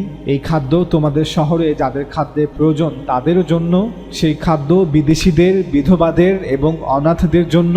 যদি তোমরা এটি করো তাহলে প্রভু তোমাদের ঈশ্বর তোমাদের সমস্ত কাজে আশীর্বাদ করবেন। বুক অফ ডিউটেরোনমি অধ্যায় 14। প্রত্যেক তৃতীয় বছরে তুমি তোমার উৎপন্ন দ্রব্যের 1/10 ওজন করবে, তারপর সেই 10 লেবীয়দের, তোমার দেশে বাসকারী বিদেশীদের এবং বিধবা ও পিতৃহীনদের দেবে। বুক অফ ডিউটেরোনমি অধ্যায় 26। ওল্ড টেস্টামেন্ট বা তানাখের এই অধ্যায়গুলোতে জাকাতের শতাংশ উল্লেখ থাকলেও জাকাত সম্পর্কিত বিভিন্ন বিস্তারিত মাসলা মাসাইলের কোনো বর্ণনা নেই। এর কারণ আমরা একটু পূর্বেই আলোচনা করেছি। এগুলো মুসা আলাইহিসসালাম কর্তৃক জারিকৃত সুন্নাহের মাধ্যমে সংরক্ষিত রয়েছে, যা বর্তমানে তালমুদে লিখিত রয়েছে। চলুন ওল্ড টেস্টামেন্ট বা তানাখ হতে রোজার বিধানগুলো আপনাদের পড়ে শোনাই। প্রভু মুসাকে বললেন, সপ্তম মাসের 10ম দিনটি প্রায়শ্চিত্তের দিন। সেদিন এক পবিত্র সভা হবে। সেদিন তোমরা অবশ্যই কোনো খাদ্য গ্রহণ করবে না এবং অগ্নিতে প্রদত্ত একটি নৈবেদ্য অর্থাৎ কুরবানির পর পশুটিকে পুড়িয়ে প্রভুর কাছে আনবে। মুসা আলাইহিসসালামের শরিয়তে কুরবানির কয়েকটি পদ্ধতির মধ্যে একটি পদ্ধতি ছিল কুরবানির পর পশুকে পুড়িয়ে ফেলা, কোনো ক্ষেত্রে আংশিক, কোনো ক্ষেত্রে সম্পূর্ণ। এটি ছিল আল্লাহর প্রতি আনুগত্য প্রদর্শনের একটি উপায়, অর্থাৎ আমার সকল কিছু আল্লাহর জন্য কুরবান। এই বিষয়টিকে রূপক অর্থে কুরবানির মাধ্যমে উপস্থাপন করা হতো। এরপর বলা হচ্ছে, তোমরা অবশ্যই ওই দিন কোনো কাজ করবে না, কারণ এটা হলো প্রায়শ্চিত্তের দিন। ওই দিন যাজকরা প্রভুর কাছে যাবে, অর্থাৎ সেই কামরায় প্রবেশ করবে যেখানে বিশেষ দিন এবং বিশেষ লোক ব্যতীত সকলের প্রবেশ নিষিদ্ধ, এবং যা তোমাদের পবিত্র করে সেই সব আচার অনুষ্ঠান করবে। এই দিন যদি কোনো মানুষ উপবাস করতে, রোজা রাখতে অস্বীকার করে, সে অবশ্যই তার লোকেদের থেকে বিচ্ছিন্ন হবে। এই দিন যদি কোনো ব্যক্তি কোনো কাজ করে, আমি তার লোকেদের মধ্যে সেই ব্যক্তিকে ধ্বংস করব। সেদিন তোমরা অবশ্যই আদৌ কোনো কাজ করবে না। তোমরা যেখানেই বসবাস করো না কেন, তোমাদের জন্য এটা হলো চিরকালের বিধি। এটা তোমাদের জন্য হবে বিশেষ বিশ্রামের দিন, উৎসবের দিন। তোমরা সেদিন অবশ্যই খাদ্য গ্রহণ করবে না। বিশ্রামের এই বিশেষ দিন তোমরা আরম্ভ করবে মাসের 9ম দিনের সন্ধ্যায় এবং তা চলবে সেই সন্ধ্যা থেকে পরের দিনের সন্ধ্যা পর্যন্ত। বুক অফ লেভিটিকাস অধ্যায় 23। চলুন ওল্ড টেস্টামেন্ট বা তানাখ হতে হজের বিধানগুলো আপনাদের পড়ে শোনাই। বছরে 3 বার তোমাদের সমস্ত লোক, অর্থাৎ বনি ইসরায়েলের প্রত্যেক নর নারী সর্বশক্তিমান প্রভু ইসরায়েলের ঈশ্বরের সামনে উপস্থিত হবে, অর্থাৎ জেরুজালেমে তৈরি তার ঘরের সামনে উপস্থিত হবে, যেখানে সেই সাক্ষ্য সিন্দুক রাখা আছে। বুক অফ এক্সোডাস অধ্যায় 34। পবিত্র স্থানের উদ্দেশ্যে বার্ষিক তীর্থযাত্রাকে আরবিতে হজ বলা হয়, আর হিব্রুতে বলা হয় হাগ। হিব্রু ভাষায় হাগ শব্দের অর্থ উৎসব বা উদযাপন। বাইবেলের অনেক স্কলাররাই বলে থাকেন যে ইহুদি ক্লাসিক্যাল সময়ে হাগ শব্দটিকে আরবি হাজ শব্দের মতোই উচ্চারণ করা হতো, তবে বর্তমান আধুনিক হিব্রু ভাষায় এটিকে হাগ উচ্চারণ করা হয়। জেরুজালেমে প্রথম মসজিদ নির্মাণের পর সুলাইমান আলাইহিসসালাম হজের এই দিনটিকেই মসজিদে প্রথম ইবাদতের দিন হিসেবে বেছে নিয়েছিলেন। তানাখে বলা হচ্ছে, এরপর রাজা সুলাইমান ইসরায়েলের সমস্ত প্রবীণ ব্যক্তি, পরিবার গোষ্ঠীর প্রধান ও নেতাদের তার কাছে জেরুজালেমে ডেকে পাঠালেন। সুলাইমান দাউদ নগরী থেকে সাক্ষ্য সিন্দুকটি মন্দিরে আনার সময় তার সঙ্গে যোগ দেবার জন্য এই সব ব্যক্তিদের ডেকে পাঠিয়েছিলেন, যাতে সকলে মিলে জেরুজালেমে নির্মিত নতুন মসজিদে এই সাক্ষ্য সিন্দুকটি স্থাপন করে।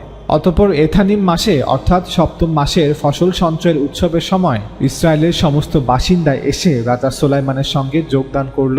সমস্ত প্রবীণরা এসে নির্দিষ্ট স্থানে পৌঁছানোর পর যাজকরা সেই প্রভুর পবিত্র সিন্দুক, ঈশ্বরের উপাসনার জন্য ব্যবহৃত পবিত্র তাঁবুটি ও তাঁবুর জিনিসপত্র বয়ে নিয়ে চলল। লেবীয়রা এই কাজে যাজকদের সাহায্য করেছিল।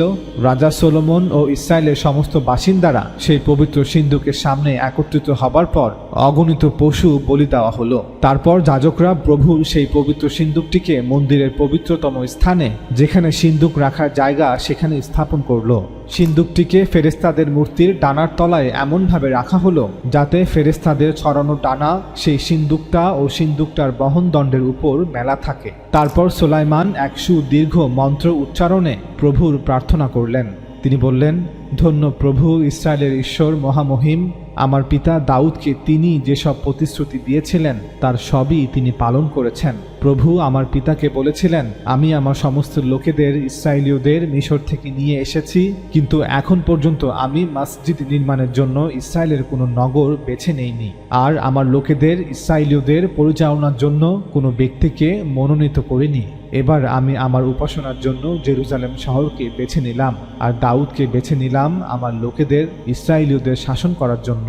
আমার পিতা দাউদ প্রভু ইসরায়েলের ঈশ্বরের জন্য একটি মসজিদ বানাতে খুবই উৎসুক ছিলেন। প্রভু যে প্রতিশ্রুতি দিয়েছিলেন আজ তিনি সেই কথা রাখলেন। আমার পিতা দাউদের জায়গায় এখন আমি রাজা হয়েছি। প্রভুর প্রতিশ্রুতি মতো আমি এখন ইসরায়েল শাসন করি এবং প্রভু ইসরায়েলের ঈশ্বরের জন্য আমি এই মসজিদ বানিয়েছি। পবিত্র এই সিন্দুকটি রাখার জন্য আমি মন্দিরের ভেতর একটা জায়গা রেখেছি। ওই পবিত্র সিন্দুকের ভেতরে প্রভুর সঙ্গে আমাদের পূর্বপুরুষদের যে চুক্তি হয় তা রাখা আছে। আমাদের পূর্বপুরুষদের মিশর থেকে নিয়ে আসার সময় প্রভু তাদের সঙ্গে এই চুক্তি করেছিলেন। তারপর সুলাইমান প্রভুর বেদির সামনে গিয়ে দাঁড়ালেন আর সবাই তার সামনে গিয়ে দাঁড়ালো। সুলাইমান তার হাত প্রসারিত করলেন, আকাশের দিকে তাকালেন এবং বললেন, হে প্রভু ইসরায়েলের ঈশ্বর, পৃথিবীর এই আকাশ এবং এই পৃথিবীতে আপনার মতো কোনো ঈশ্বর নেই। আপনি আপনার লোকেদের সঙ্গে করুণাবশত চুক্তিবদ্ধ হয়েছিলেন এবং আপনি আপনার প্রতিশ্রুতি রেখেছেন। যে সমস্ত লোক আপনাকে অনুসরণ করে আপনি তাদের সহায় হয়ে থাকেন। আপনি আপনার সেবক আমার পিতা দাউদকে যা প্রতিশ্রুতি দিয়েছিলেন তা রেখেছেন। নিজের মুখে আপনি যা প্রতিশ্রুতি দিয়েছিলেন আপনার অসীম ক্ষমতার বলে আজ তাকে সত্য করেছেন। সেদিন মসজিদ থেকে রাজা সুলাইমান ও ইসরায়েলের লোকেরা এইভাবে ছুটি উদযাপন করেছিল। উত্তরে হমাতের প্রবেশদ্বার থেকে দক্ষিণে মিশর পর্যন্ত ইসরায়েলের সমস্ত বাসিন্দাই সেদিন সেখানে উপস্থিত ছিল। তারা 7 দিন ধরে পানাহার, উৎসব ও স্ফূর্তির মধ্য দিয়ে প্রভুর সঙ্গে সময় কাটালো। তারপর আরও 7 দিন সেখানে থাকলো, অর্থাৎ একটানা 14 দিন ধরে তারা উৎসব করল। পরের দিন সুলাইমান সকলকে বাড়িতে ফিরে যেতে বললেন। তারা সকলে রাজাকে ধন্যবাদ দিয়ে তার কাজ থেকে বিদায় নিয়ে বাড়ি ফিরে গেল। বুক অফ 2 কিংস অধ্যায় 8। প্রভু মূসাকে বললেন, ইসরায়েলের লোকেদের বলো, সপ্তম মাসের 15 দিনের দিন হলো কুটির উৎসব পালনের দিন। প্রভুর উদ্দেশ্যে এই উৎসব 7 দিন ধরে চলবে। প্রথম দিনে একটি পবিত্র সভা হবে। তোমরা অবশ্যই সেদিন কোনো কাজ করবে না। 7 দিন ধরে তোমরা প্রভুর কাছে অগ্নিতে প্রস্তুত একটি করে নৈবেদ্য আনবে। 8 দিনের দিন তোমাদের আরেকটা পবিত্র সভা হবে। তোমরা প্রভুর কাছে অগ্নি দ্বারা প্রস্তুত একটি নৈবেদ্য আনবে। এটা হবে একটা পবিত্র সভা। সপ্তম মাসের 15 দিনে যখন তোমরা জমির শস্য সংগ্রহ করবে তখন তোমরা 7 দিন ধরে প্রভুর উৎসব পালন করবে। তোমরা প্রথম দিন ও সপ্তম দিনে বিশ্রাম করবে। প্রথম দিনটিতে তোমরা সুন্দর গাছগুলি থেকে ফল এবং নদীর তীরবর্তী তাল গাছগুলির, ঝাউ গাছগুলির এবং বাইসি গাছগুলির ডালগুলি নেবে। প্রতি বছরে 7 দিন ধরে তোমরা এই পর্ব প্রভুর জন্য পালন করবে। এই বিধি চিরকাল চলবে। সপ্তম মাসে তোমরা এই পর্ব পালন করবে। তোমরা 7 দিন ধরে নিজের ঘরে না থেকে অস্থায়ী কুটির তাঁবু করে বসবাস করবে, যাতে ইসরায়েলে তোমাদের সমস্ত উত্তরপুরুষ জানে যে তাদের পূর্বপুরুষদের মিশর থেকে বের করে আনার সময় আমি ইসরায়েলের লোকেদের অস্থায়ী আবাসে বসবাসের ব্যবস্থা করেছিলাম। বুক অফ লেভিটিকাস অধ্যায় 23। দ্য ফিস্ট অফ ট্যাবারনাকলস বা কুটির উৎসব মূলত একটি জমায়েত বা হজ। ওল্ড টেস্টামেন্ট বা তানাখে হজের মূল বিধানগুলো উল্লেখ করা থাকলেও হজ সম্পর্কিত বিভিন্ন বিস্তারিত মাসাইলের কোনো বর্ণনা নেই। এর কারণ আমরা একটু পূর্বেই আলোচনা করেছি। এগুলো মুসা আলাইহিস সালাম কর্তৃক জারিকৃত সুন্নাহের মাধ্যমে সংরক্ষিত রয়েছে। হজের বিস্তারিত আমলগুলো জানতে আমি আপনাদের তালমুদের একটি অধ্যায় পড়ে শোনাচ্ছি। মাসের 15 তারিখ থেকে 21 তারিখ পর্যন্ত 7 দিন তারা একটি তাঁবু বা সুকুত নির্মাণ করে সেখানে পরিবারের সকলে অস্থায়ীভাবে বসবাস করত। তাঁবু বা কুঁড়ে ঘরে থাকার উদ্দেশ্য ছিল লোকেদের মনে করিয়ে দেওয়া যে প্রভু ইসরায়েলকে মিশর থেকে বের করে আনার পর তারা কুঁড়ে ঘরে বাস করত। জেরুজালেমের নিচে একটি জায়গা ছিল এবং এর নাম ছিল মোৎজা। তারা সেখানে নেমে সেখান থেকে উইলো গাছের ডাল পাতাসহ সংগ্রহ করত। তারপর তারা মসজিদে এসে বেদির পাশে সেগুলো সোজা করে দাঁড় করাতো। বেদি হচ্ছে পশু কুরবানি করা এবং কুরবানির পর তা আগুনে পুড়িয়ে উৎসর্গ করার স্থান। তারা বেদির পাশে দাঁড়িয়ে উইলো গাছের ডালগুলোকে উঁচু করে ধরত, ফলে ডালগুলির মাথা বেদির উপরে হেলে থাকত। তারপর তারা টেকিয়া বাজাতো। টেকিয়া হচ্ছে ভেড়া বা ছাগলের শিং দিয়ে তৈরি একটি বাদ্যযন্ত্র। প্রতিদিন তারা একবার বেদির চারপাশে ঘুরত, ঠিক যেভাবে আমরা কাবাঘর তাওয়াফ করে থাকি, এবং বলতো, প্রভু দয়া করে আমাদের রক্ষা করুন, প্রভু দয়া করে আমাদের সাফল্য দান করুন। তারা জাবুরের 118 নং অধ্যায়ের 25 নং আয়াতটি পাঠ করত। রাবাই ইহুদা বলেন যে তারা বলতো, আনিবাহ দয়া করে আমাদের রক্ষা করুন, এবং সেই দিন অর্থাৎ সাকুতের সপ্তম দিনে তারা বেদির চারপাশে 7 বার ঘুরত, ঠিক যেভাবে আমরা মুসলমানরা কাবাঘর 7 বার তাওয়াফ করে থাকি। 7 দিনের উৎসব শেষে তারা মসজিদ হতে প্রস্থান করত। তালমুদ, সুক্কাহ অধ্যায়, মিশনা 5। চলুন ওল্ড টেস্টামেন্ট বা তানাখ হতে এতেকাফের বিধানগুলো আপনাদের পড়ে শোনাই। যে ব্যক্তি এতেকাফ করে তাকে নাজির বলা হয়। নাজির একটি হিব্রু শব্দ যা এমন একজন ব্যক্তিকে বোঝায় যিনি নির্দিষ্ট সময়ের জন্য ঈশ্বরের কাছে নিজেকে আলাদা করার জন্য একটি বিশেষ শপথ করেছেন। অর্থাৎ সে ওয়াদা করেছে যে কিছু সময় সে সব কিছু ত্যাগ করে শুধুমাত্র আল্লাহর জন্য একাকিত্ব বরণ করবে। প্রভু মুসাকে বললেন, ইসরায়েলের লোকেদের বলো কোনো পুরুষ বা স্ত্রী নাসরিজ হবার জন্য অর্থাৎ প্রভুর জন্য নিজেকে পৃথক করে এতেকাফ করে, তবে ওই সময় সেই ব্যক্তি যেন কোনো দ্রাক্ষারস বা অন্য কোনো কড়া পানীয় পান না করে। সেই ব্যক্তি দ্রাক্ষারস বা অন্য কোনো কড়া পানীয় থেকে তৈরি সিরকাও পান করবে না এবং তাজা দ্রাক্ষা কিংবা কিশমিশ খাবে না। আলাদা থাকার এতেকাফ করার এই বিশেষ সময় দ্রাক্ষা থেকে তৈরি কোনো কিছুই সে খাবে না, এমনকি দ্রাক্ষার বীজ অথবা খোসাও নয়। নাসরিজ হয়ে থাকার এই বিশেষ সময়ে সেই ব্যক্তি তার চুলও কাটবে না। এই বিশেষ সময়টি শেষ না হওয়া পর্যন্ত সে অবশ্যই পবিত্র থাকবে। সে তার চুলকে বড় হতে দেবে। সেই ব্যক্তির চুল হচ্ছে ঈশ্বরের কাছে তার শপথের একটি বিশেষ অংশ। ঈশ্বরের কাছে উপহার হিসেবে সে তার চুল দান করবে। সুতরাং আলাদা থাকার এই বিশেষ সময়টি শেষ না হওয়া পর্যন্ত সেই ব্যক্তি তার চুল কাটবে না, তাকে বাড়তে দেবে। তার পৃথক থাকার নির্দিষ্ট সময় এতেকাফের সময় শেষ হওয়ার পরে নাসরিজ অবশ্যই সমাগম তাঁবুর প্রবেশ পথে যাবে এবং প্রভুর কাছে তার যা কিছু উৎসর্গ করার তা করবে। তার উৎসর্গ অবশ্যই হবে একটি নিখুঁত 1 বছর বয়স্ক পুরুষ মেষ শাবক, যা হোম বলির জন্য উৎসর্গ করা হবে। হোম বলি হচ্ছে যখন কোনো কুরবানিকে আগুনে পুড়িয়ে ফেলা হয়। একটি নিখুঁত 1 বছর বয়স্ক স্ত্রী মেষ শাবক, যা পাপার্থক বলির জন্য উৎসর্গ করা হবে। একটি নিখুঁত মেষ বা মঙ্গল নৈবেদ্যের জন্য উৎসর্গ করা হবে। এরপর নাসরিজ সমাগম তাঁবুর প্রবেশ পথে যাবে। সেখানে সে তার এই উৎসর্গ করা চুল কেটে ফেলবে এবং যে আগুন মঙ্গল নৈবেদ্যের জন্য উৎসর্গীকৃত নৈবেদ্যের নিচে জ্বলছে তাতে মুন্ডন করা সেই চুল ফেলে দেওয়া হবে। যে ব্যক্তি নাসরিজ শপথ করবে এতেকাফ করবে বলে মনস্থ করেছে তার জন্য ওইগুলি হলো নিয়ম। ওই ব্যক্তি অবশ্যই প্রভুকে ওই সব উপহার দেবে। এছাড়াও যদি কোনো ব্যক্তি আরও কিছু বেশি দিতে সক্ষম হয় এবং তা দেবার জন্য শপথ করে থাকে তাহলে তাকে অবশ্যই তার শপথ রাখতে হবে। তবে তাকে অবশ্যই কমপক্ষে ওই সব জিনিসপত্র দিতেই হবে যা নাসরিজ শপথের নিয়মে তালিকাভুক্ত হয়েছে।